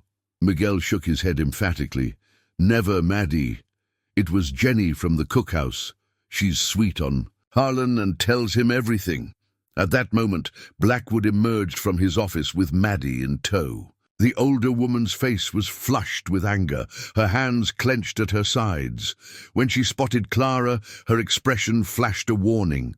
"Assignments for today," Blackwood announced, his voice carrying unusual satisfaction. "Bennett, you're on Tunnel 7, alone. Murmurs rippled through the assembled workers. Tunnel 7 was the newest excavation, remote from the main operations and known for unstable ground. No one worked it alone. That's not safe, Thomas objected. Tunnel 7 needs at least 2. I don't recall asking your opinion. Blackwood cut him off sharply. Bennett wants to be treated like any other worker. Fine. Tunnel 7, alone. His eyes fixed on Clara with cold triumph. Unless she'd prefer to explain her nighttime wanderings to the company directors. Clara met his gaze steadily, understanding the implicit threat. Her nocturnal meeting with Nashdi could be framed as conspiracy or sabotage, enough to have her removed from the camp, possibly even arrested. I'll take Tunnel 7, she said calmly. As the workers dispersed to their assignments, Maddie managed to pass close to Clara. They know, she hissed. Blackwood got a telegram this morning. Says your Apache friend is falsifying production reports, skimming silver. They're using you to get to him. That's absurd, Clara whispered back. Nashdi owns. They don't. I care what's true, Maddie interrupted. Just be careful in that tunnel, and watch your back. Tunnel 7 proved every bit as treacherous as its reputation suggested. Deep in the mountain, poorly ventilated, with support beams showing signs of strain. Clara worked cautiously, constantly checking the ceiling and walls for signs of shifting earth. The task assigned, extending the support structure further into the new excavation, seemed deliberately designed to place her in the most unstable section. Midway through her shift, Clara heard footsteps approaching, expecting Blackwood or one of his deputies coming to check on her isolation. She was surprised to see Dr. Hayes's familiar figure emerging from the tunnel's gloom. Don't stop working, he said quietly, moving beside her under the pretense of inspecting the tunnel's condition. We don't have much time. Nashdi has gone. Gone? Clara nearly dropped her hammer. What do you mean? Left the area, took most of his core people from the camp as well. Hayes kept his voice low. A telegram arrived from San Francisco this morning. Accusations of theft, fraud, mismanagement. They've dispatched company agents, men with legal authority and guns to back it up. But the legal structure, the trust, can be challenged, tied up in territorial courts for years. Hayes glanced nervously toward the tunnel entrance. Nashdi chose strategic retreat over confrontation, at least for now. Clara felt a complex mixture of emotions, concern for Nashdi's safety, anger at his abandonment, fear for what would follow. What about the workers? What about me? Keep your head down. Comply with Blackwood for now. Hayes pressed a folded paper into her hand. Memorize this and destroy it. A location. 3 days from now, if you choose to go. Before Clara could respond, voices echoed from the tunnel entrance. Blackwood and his deputies approaching. Hayes straightened, resuming his professional demeanor. Tunnel seems reasonably stable, Miss Bennett, he said loudly for the benefit of the newcomers. But do mind that western support beam. It shows signs of stress.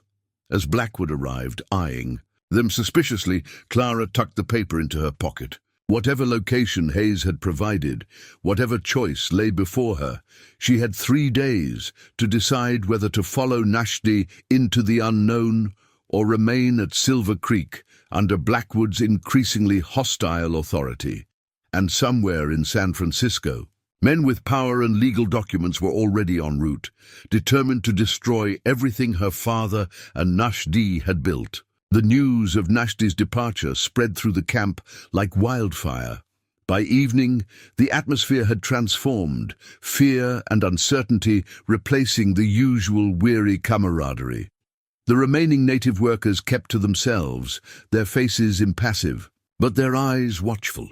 Mexican laborers huddled in small groups, speaking in hushed tones. Even the white miners seemed uneasy, aware that something fundamental had shifted. Clara spent the evening alone in her tent, examining the location Hayes had given her, coordinates for a place in the mountains about 15 miles north near a distinctive rock formation. She committed it to memory, then burned the paper in her candle flame, watching it curl into ash. 3 days to decide. 3 days before, she would either meet Nashdi or remain at Silver Creek under whatever new regime emerged. But as she considered her options, Clara realized there was a third path, one neither Nashdi nor Blackwood had anticipated: the mine. Workers themselves, regardless of race or position, had the most to lose from the coming changes. If they understood what was at stake, perhaps they would stand together. The next morning, Clara approached Thomas as they collected their tools. "I need to speak with you and Miguel, and anyone else you trust completely." Thomas studied her face, then nodded once. "The old processing shed, after evening bell." Throughout the day, Clara worked her assignment under the watchful eyes of Blackwood's deputies. The foreman himself seemed smugly confident, already implementing changes that reduced safety measures in favor of increased production. When one worker protested a particularly dangerous directive, Blackwood fired him on the spot, making a show of marking his name off the payroll ledger. "Any other complaints?" he had challenged the assembled workers. None spoke up. As dusk approached, Clara made her way to the abandoned processing shed, a dilapidated structure replaced by newer facilities closer to the mine entrance. Inside, she found not just Thomas and Miguel, but a dozen others. Maddie, 3 native workers who had chosen to remain, several Mexican laborers, and even a few white miners, including a young man named Everett, who operated the assaying equipment. "Speak. Your piece, girl," Thomas said once everyone had settled. "These folks are risking plenty just by being here." Clara took a deep breath. "Nashdi is gone, but what he and my father built here doesn't have to die. Silver Creek has been different from other mines because it respected all workers and all knowledge. That's why the pay is fair, the conditions better, the accidents fewer." "That may be," one of the white miners interjected, "but with company men coming from San Francisco, what can we do? They have the law on their side." "The law is just paper," Clara replied. "The mine is rock and sweat and knowledge. Without us, without all of us working together, their paper means nothing." She explained what she had learned about the mine's true ownership, about the trust her father had established with Nashdi as beneficiary, about the vision they had shared for a different kind of mining operation. Blackwood and the investors want to turn Silver Creek into just another exploitative operation, she concluded. Lower wages, dangerous conditions, no jobs for native or Mexican workers, everything that made this place special, gone. "What exactly are you proposing?" Maddie asked. "We can't fight the company. They'll just bring in the territorial militia."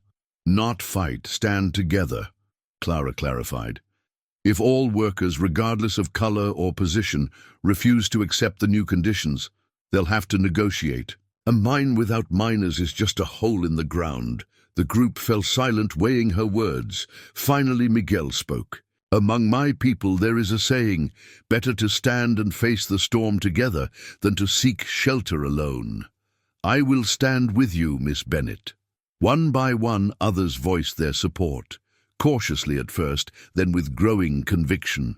Even those most skeptical agreed that conditions would only worsen under the coming regime. As the impromptu meeting concluded, one of the Apache workers approached Clara. He removed a red bandana from around his neck and offered it to her. "From Nashdi," he said simply. "He said if the Boston woman showed courage to give her this, it means you speak with his voice now." Clara accepted the bandana, its fabric worn soft from use.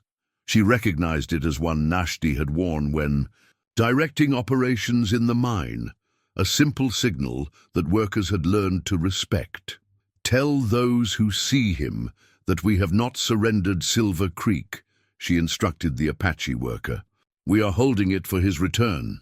That night, Clara tied Nashdi's bandana around her arm, not hidden, but openly visible, a declaration of allegiance, a symbol of resistance.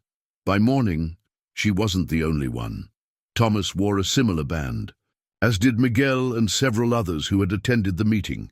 When Blackwood emerged from his cabin to find a dozen workers displaying the red cloth, his face darkened with fury.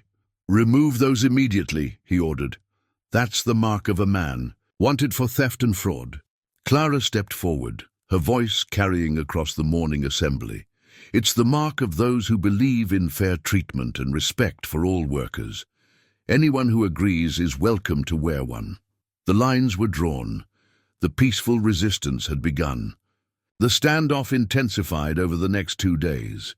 More workers donned red bandanas, while Blackwood retaliated by cutting rations and assigning the most arduous tasks to those who displayed the symbol.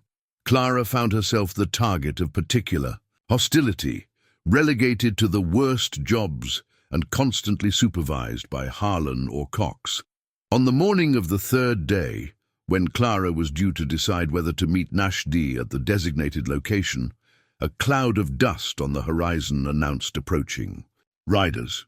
The entire camp paused as 6 horsemen made their way up the winding road. Blackwood strode out to meet them, satisfaction evident in his posture. "The company representatives," he announced loudly. "Anyone interfering with their inspection will be immediately dismissed and reported to territorial authorities." Clara watched from the ore processing area, heart sinking as she recognized the lead rider. Reynolds, the silver-haired investor who had taken such interest in her during the previous visit. Beside him rode an official-looking man carrying a leather portfolio, likely a lawyer. The remaining 4 were clearly hired guns, their purpose unmistakable from the rifles mounted on their saddles. As the party dismounted, however, an unexpected figure emerged from the company office, Dr. Hayes, who had been conspicuously absent for the past day. He approached Reynolds with the confidence of an equal, shaking hands and engaging in what appeared to be cordial conversation. "What's the doctor playing at?" Maddie murmured beside Clara. "Cozying up to the company men won't save his position when they take over." Before Clara could respond, a stir went through the assembled workers. Following their gaze, she spotted a group approaching from the opposite direction, a mounted party of Apache men, led by a familiar figure. Nashdi, dressed not in work clothes, but in a formal black suit that would have looked appropriate in any Boston business office, rode directly toward the mining camp. Blackwood's face contorted with rage. "Arrest that man!" he shouted to the company gunman. "He's wanted for theft and fraud." To everyone's surprise, Reynolds raised a hand, stopping the gunmen from drawing their weapons. "Stand down, Mr. Blackwood. No one is being arrested today." Confusion rippled through the camp as Reynolds stepped forward to greet Nashdi with a respectful handshake. The 2 men, along with Hayes and the lawyer, moved toward the company office, leaving workers and gunmen alike exchanging bewildered glances. "All workers assemble at the central yard in 15 minutes, Reynolds called out before disappearing inside. Those 15 minutes passed in a buzz of speculation. Clara found herself surrounded by workers seeking her insight, but she was as mystified as anyone. Only the continued calm of the remaining Apache workers suggested this might not be the disaster it had initially appeared.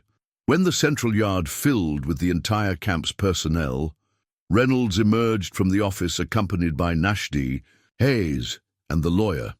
Blackwood followed, his expression now ashen. Reynolds addressed the assembled workers.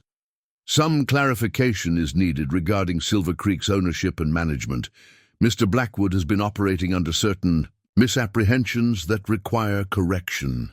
The lawyer stepped forward, unfolding an impressive document filled with legal language and official seals. "This is the original incorporation document for Silver Creek Mining Company, established 1882. The primary shareholder and president is listed as Nashdi Washington, with Howard Bennett as vice president and minority shareholder." A shock ran through the crowd. Clara felt her understanding of the situation shifting dramatically. Nashdi wasn't just a secret partner, he was the majority owner, legally recognized from the beginning. Reynolds continued. "Mr. Washington contacted our investment group directly, explaining certain irregularities in Mr. Blackwood's communications. Upon reviewing the legal documentation, it became clear that Mr. Blackwood has been misrepresenting his authority and the ownership structure to both the workers and the San Francisco investors. Blackwood stepped forward, face flushed. This is preposterous. No territorial court would recognize an Apache as legitimate owner of— "The courts already have," the lawyer interrupted smoothly. Mr. Washington's Harvard education and U.S. citizenship, combined with proper filing of all required documentation, makes the arrangement entirely legal. Governor Stanford himself signed the final approval. Clara watched as Blackwood's bluster deflated, replaced by the dawning realization that he had been outmaneuvered completely. Nashdi finally spoke, his calm voice carrying across the silent yard. Silver Creek was established as a model of cooperation between peoples with different knowledge but shared goals. Mr. Blackwood's attempt to undermine this vision has failed. His eyes found Clara's across the crowd. Thanks, in no small part, to those who stood firm in our absence. Reynolds addressed the workers again. Mr. Washington has requested that all current employees be retained, with operations resuming under proper management. Mr. Blackwood, however, will be departing immediately. As if to punctuate this announcement, two of the mounted men moved to flank Blackwood, making it clear he would be escorted from the property. Clara watched, stunned, as the careful deception unraveled. What she had believed was a secret arrangement, a fragile trust dependent on shadows and silence, was in fact a legally established business with powerful connections reaching all the way to the territorial governor. The camp transformed within hours of the dramatic confrontation. Blackwood was escorted away, his belongings packed hastily onto a mule. Harlan and Cox, stripped of their authority, chose to depart rather than remain as ordinary workers. A sense of cautious celebration spread as Nashdi installed Thomas as the new foreman, with Miguel and one of the Apache men as his deputies. Clara found herself simultaneously relieved and bewildered by the sudden reversal. The red bandanas that had been symbols of resistance became marks of celebration, with even Reynolds sporting one as he toured the operation with Nashdi and the other investors. When the day's work concluded, a messenger found Clara at the processing area. "Mr. Washington requests your presence at the main office, Miss Bennett." She arrived to find the office transformed, Blackwood's sparse furnishings replaced with a large map table, comfortable chairs, and several bookshelves already partially filled.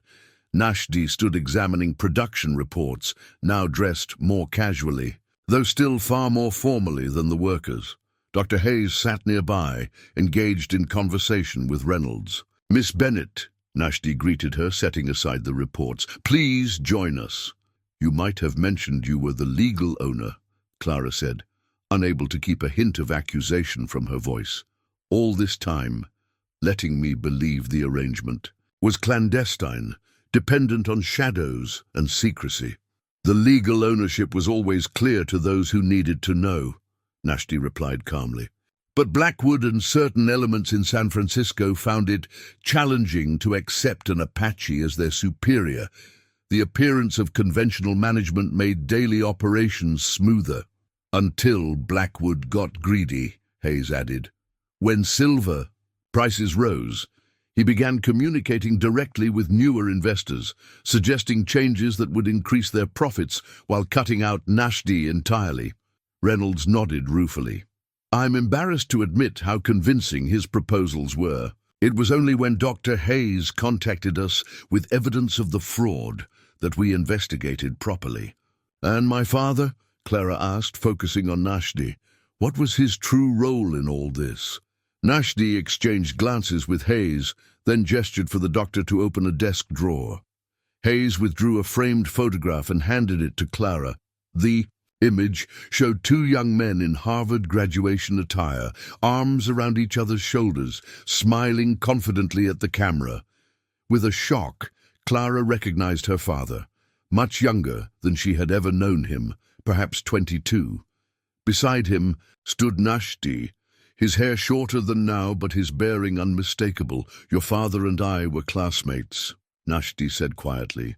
Two outsiders who found common ground in economic seminars and late-night philosophical debates. Howard Bennett, from a modest Maine family, suddenly thrust into Boston society through a lucky investment. And me, an Apache sent east by missionaries, hoping to civilize the savage. Clara stared at the photograph, her understanding of her father fundamentally shifting. You were friends. The closest of friends, Nashti confirmed. When we graduated, your father entered Boston business circles while I returned to my people. But we maintained correspondence. When silver was discovered here, on traditional Apache land, I wrote to Howard seeking advice on how to establish legal claim before white prospectors could take it. He helped you secure the rights, Clara realized, then joined you as a partner. He provided the initial capital and essential connections. I contributed the knowledge of the land and its silver paths. Nashti took back the photograph, studying it with evident fondness. We established Silver Creek as an experiment, a business that could succeed while treating all workers with dignity, respecting indigenous knowledge, and demonstrating that cooperation between peoples yielded better results than exploitation. But my father's gambling. Hayes cleared his throat gently.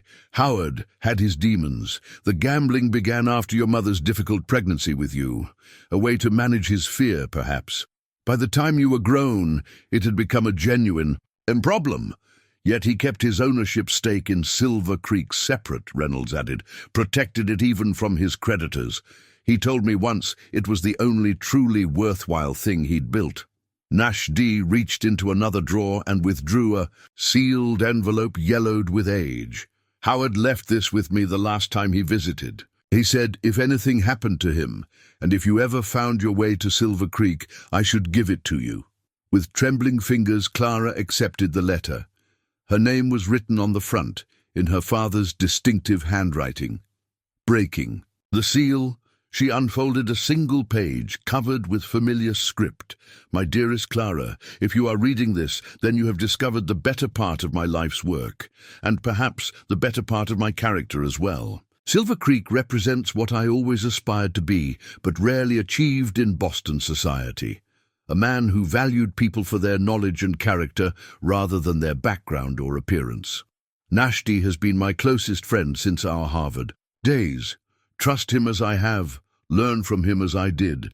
The world we tried to build at Silver Creek may seem small against the great prejudices of our time, but it is worth fighting for. With love and hope for your future, Father. The sense of victory that followed Blackwood's departure proved short-lived. 3 days after the ownership revelation, a rider arrived at dawn, his horse lathered from hard riding. The man, one of Nashti's Apache scouts who monitored the surrounding region, brought troubling news.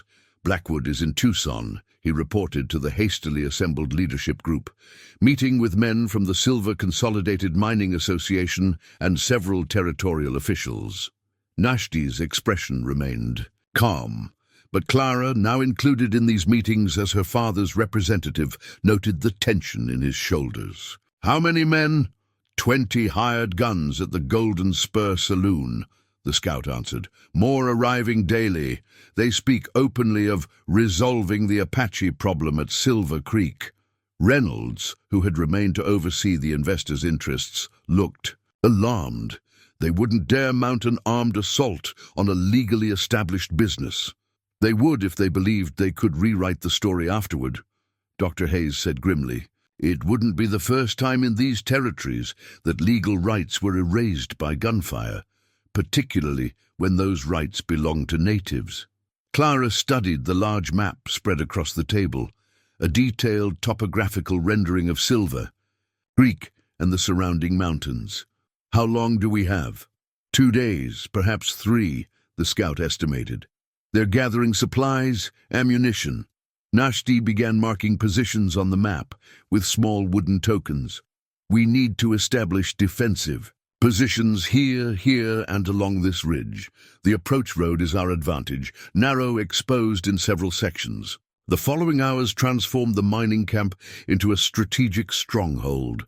Regular mining operations continued, but with reduced shifts as workers took turns digging defensive trenches, reinforcing key structures, and establishing lookout positions.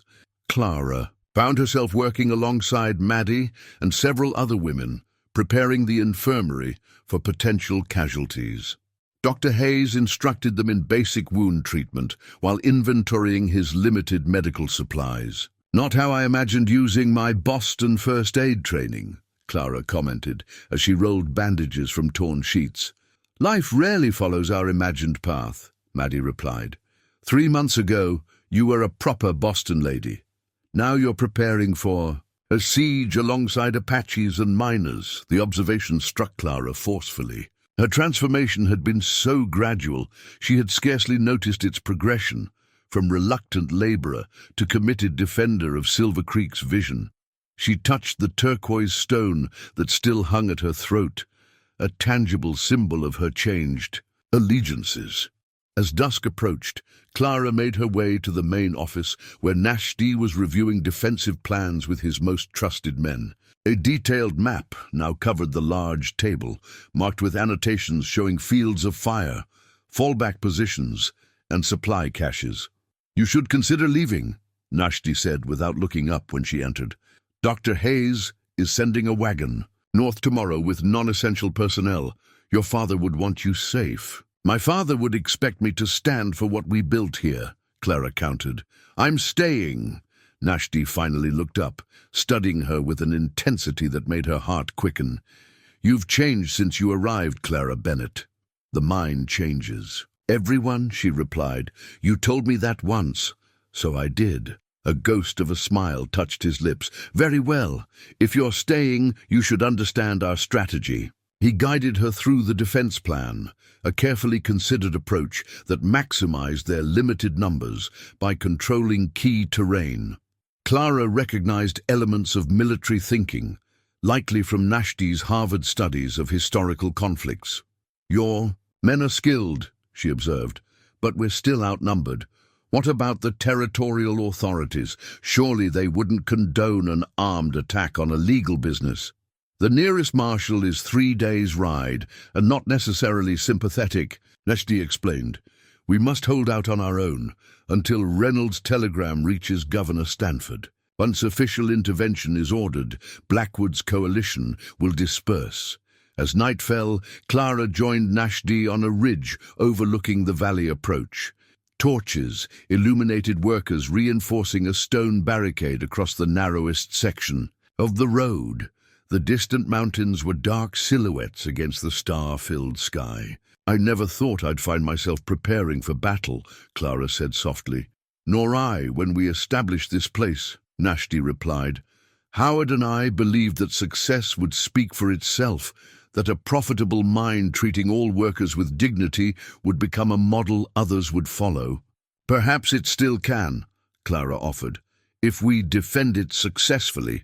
In the fading light, Nashdi unfolded a map he had drawn himself, a detailed battle plan showing positions for every defender. "I had hoped never to use the military strategy. I studied at Harvard. I wanted to build, not fight." Clara studied the careful annotations, recognizing the same precision she had seen in his healing practices and mining operations. "We'll protect what you and my father built," she promised, "all of us together."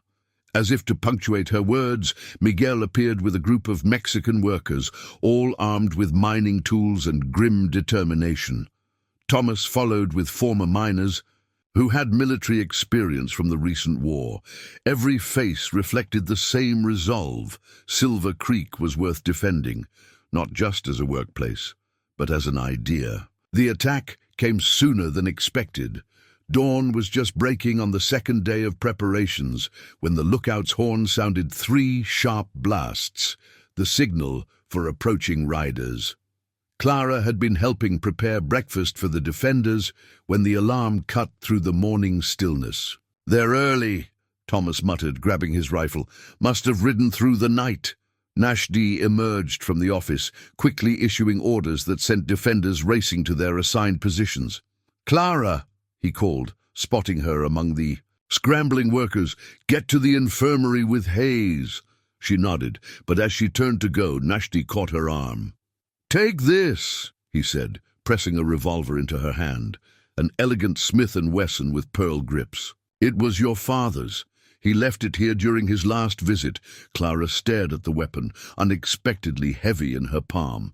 "I've never fired a gun." "The mechanism is simple," Nashdi explained quickly. "Cock the hammer, aim, squeeze the trigger. 6 shots. His eyes held hers intently. "I pray you won't need it." Before she could respond, he was gone, moving swiftly to the front barricade where his Apache warriors had taken positions behind stacked stones and timber. Clara reached the infirmary as Dr. Hayes was organizing his surgical instruments. Through the window, she could see dust rising from the valley road, a column of riders approaching the first defensive position. "How many?" Hayes asked without looking up from his preparations. "At least 15, Clara estimated, counting the mounted figures. "More behind them, I think." The doctor's face was grim. "Pray they reconsider when they see our defenses. A pitched battle will only leave dead on both sides." The approaching force halted just beyond rifle range. Through a spyglass borrowed from Hayes, Clara recognized Blackwood at the front, gesturing emphatically as he addressed the armed men around him. Beside him sat Harlan, and a well-dressed stranger whose expansive gestures suggested authority.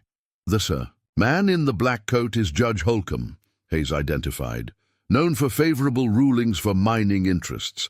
Having him there gives their action a veneer of legal sanction." Blackwood's party sent a lone rider forward under a white flag. Nashdi met him at the midpoint between the forces, a brief conversation ensuing before both men returned to their respective sides. "What are they demanding?" Clara asked when Nashdi gathered his lieutenants near the infirmary.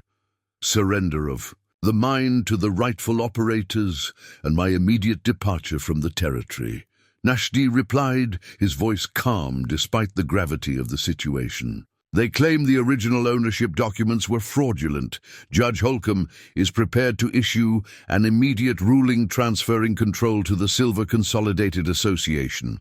"That's blatantly illegal," Reynolds protested. "They can't simply declare valid documents fraudulent without a proper hearing."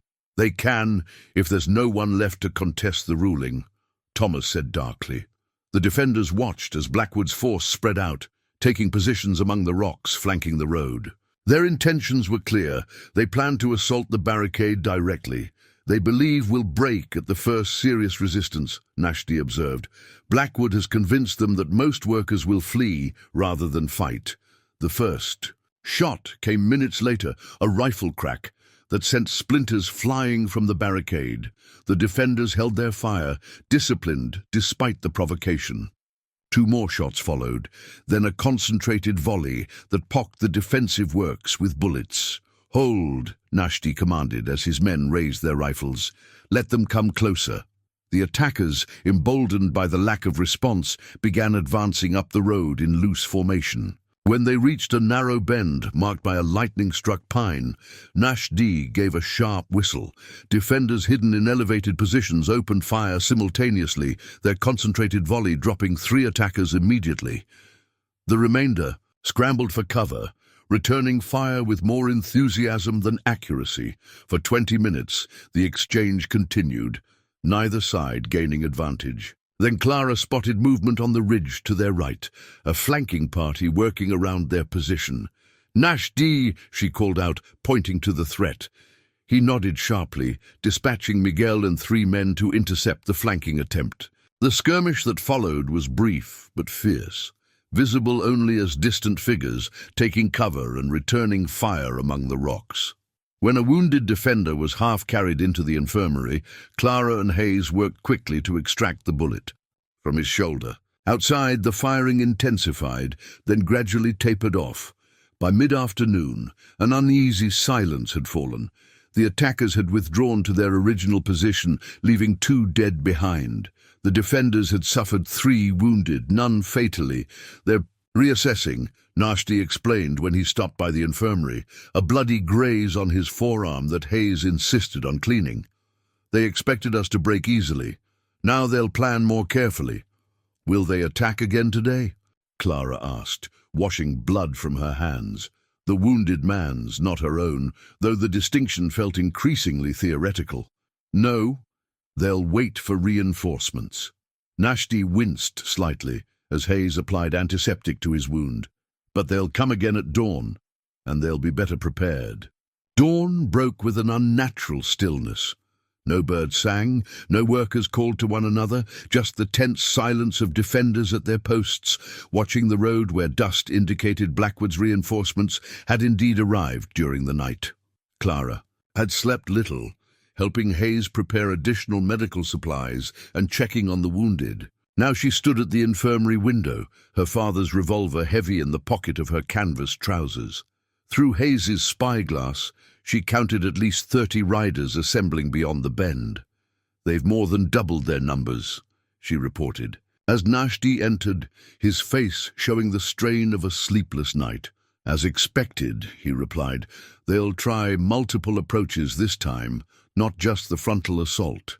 Clara studied his expression, noting the subtle shift from businessman to warrior. The Harvard-educated entrepreneur had given way to something older, an Apache protector of his people and their land. "What are our chances?" she asked directly. Nashdi considered her question with characteristic honesty.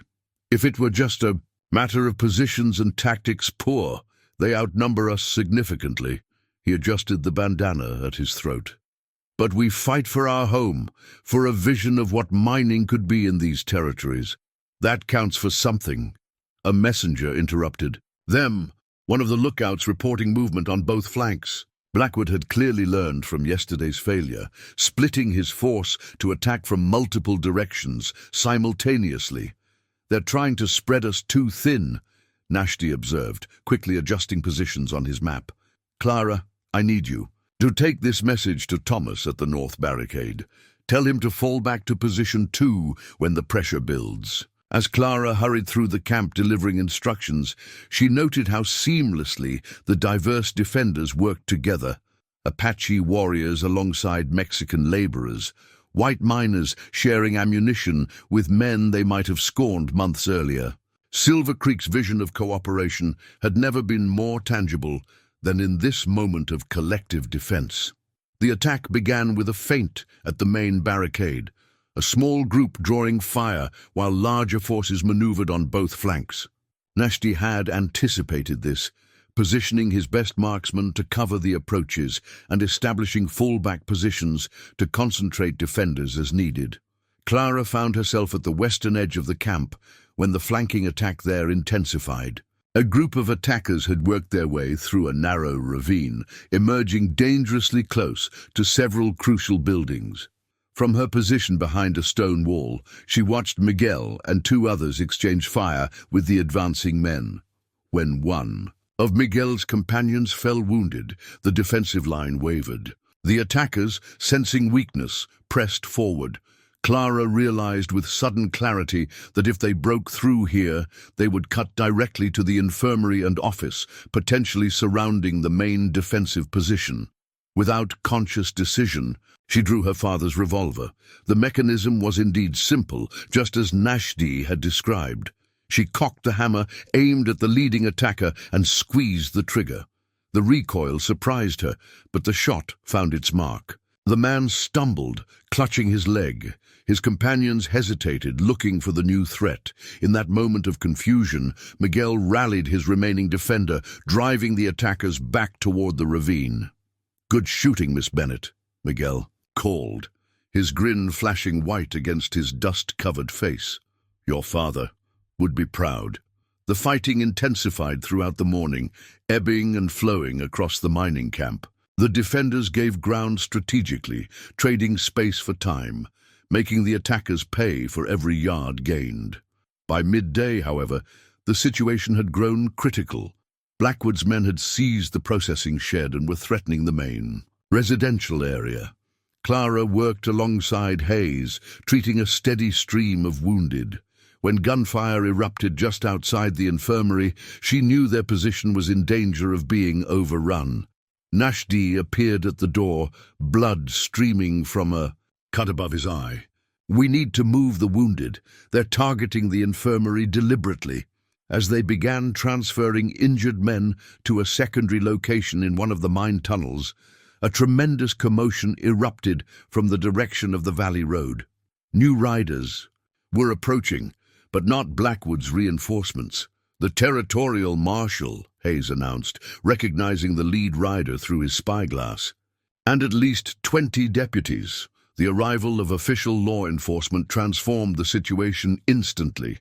Blackwood's men, willing to attack a mining camp in a private dispute, had no stomach for opposing territorial authorities. Fighting ceased. As the Marshal's party rode directly into the camp, positioning themselves between the opposing forces, Marshal Gardner, a weathered man with a silver star prominent on his dust-covered coat, wasted no time with pleasantries. "This action is unauthorized and illegal," he announced loudly. "All non-employees of Silver Creek Mine are ordered to withdraw immediately." Judge Holcomb rode forward, brandishing papers. "I have evidence of fraudulent ownership claims. This operation legally belongs to—" "Your jurisdiction has been temporarily suspended, Judge," the Marshal interrupted, producing his own documents. "By direct order of Governor Stanford, ownership disputes will be settled in the territorial capital, with all parties represented." Clara watched Blackwood's face as he realized his gambit had failed. The governor's intervention meant his accusations would be examined in a proper legal proceeding, one where Nashdi's Harvard education, legal documentation, and business acumen would be on full display. The Marshal established a perimeter, separating the factions, while his deputies began documenting the conflict. When Blackwood attempted to approach Nashdi, 2 deputies firmly intercepted him. "This isn't over, Apache," Blackwood called across the distance. "No jury in the territory will uphold your claim once they understand what's happened here." Nashdi's response was measured, his voice carrying clearly to all assembled. "The claim is documented, the business legitimate, the workers unified. The territory is changing, Mr. Blackwood. Perhaps not as quickly as we might hope, but changing nonetheless." 2 weeks after the battle, Silver Creek Mine had largely returned to normal operations. The Territorial Marshal had maintained a small detachment of deputies to ensure peace, while Governor Stanford's representatives conducted a thorough review of the ownership documents. Their conclusion, delivered formally the previous day, had surprised no one familiar with the situation. Nashdi Washington's claim was entirely legitimate, the business properly established, and all operations legal. Clara stood at the edge of the processing area, watching workers sort silver ore with practiced efficiency. The physical signs of conflict had been largely repaired, though a few bullet holes in the main office still awaited attention. More lasting were the invisible changes, a new confidence among the workers, a sense of shared ownership in what they had defended together. "Penny for your thoughts," Dr. Hayes said, joining her at the railing. "I was thinking about my father," Clara replied, wondering if he ever imagined his daughter would find herself in a mining camp gun battle. Hayes chuckled. "Howard Bennett was a man who understood that life rarely follows expected paths. I think he'd be proud of how you've carried forward his vision here." They watched as Nashdi emerged from the mine entrance with Thomas and Miguel, the 3 men deep in discussion about a new tunnel expansion. In the aftermath of the conflict, Nashdi had promoted both men to formal management positions, recognition of their loyalty and abilities that transcended the usual racial barriers of the time. "He's implemented several of your suggestions," Hayes noted.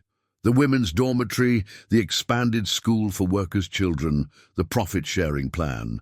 Clara nodded. In the quiet days following the battle, she had found herself increasingly involved in planning Silver Creek's future. Her Boston education, combined with her experience as a worker, gave her a unique perspective that Nashdi clearly valued. "Miss Bennett," A young Apache boy called, running toward her. "Mr. Washington requests your presence in the main office." Clara found Nashdi reviewing documents with Reynolds, who had remained to represent the San Francisco investors. Both men looked up as she entered, their expressions suggesting important news. "We've received the final determination from Governor Stanford's office," Nashdi explained, indicating a document bearing an impressive official seal. "All claims against Silver Creek have been dismissed. Blackwood and his associates face potential charges for their armed action." "That's wonderful news," Clara said sincerely. "There's more," Reynolds added. "The governor was so impressed by the operation here, particularly the cooperative model and fair treatment of all workers, that he's suggesting Silver Creek serve as a template for other mining ventures in the territory." Nashdi set aside the papers, his expression turning more personal. "Which brings me to a matter I wish to discuss with you, Clara." He gestured for Reynolds to give them privacy, which the investor did with a knowing smile. When they were alone, Nashdi removed a document from his desk drawer. "This is a revised deed for Silver Creek Mining Company. I've added your name as part owner, equal to the share your father once held." Clara stared at the document in astonishment. "But I haven't invested any capital." "You've invested something more valuable," Nashdi interrupted gently. "Courage, loyalty, vision, the same qualities your father brought to our partnership." He offered her a pen. "Silver Creek was always meant to bridge two worlds. With you as co-owner, that symbol becomes even more powerful." With a steady hand, Clara signed the deed. As Nashdi added his signature beside hers, she felt the completion of a circle begun long ago, when two unlikely friends at Harvard had imagined a different kind of future for the American West. That evening, workers gathered for a celebration, marking both their victory and the mine's secure future. Food and music flowed freely, with cultural traditions intermixing as Apache songs gave way to Mexican dances and miners' ballads.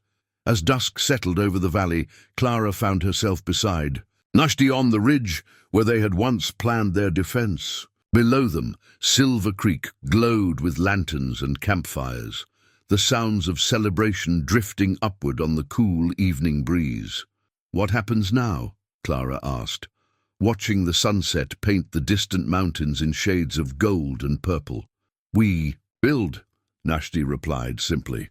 "We show that cooperation yields better results than exploitation. We create something that might, in time, change more than just one silver mine in Arizona territory." Clara touched the turquoise stone at her throat, the healing stone that had come to symbolize her transformation. "My mother will never understand why I've chosen to stay. Perhaps someday she might visit," Nashdi suggested. "See for herself what we're building here." "Perhaps." Clara smiled at the thought of her proper Boston mother encountering this world that had so thoroughly changed her daughter.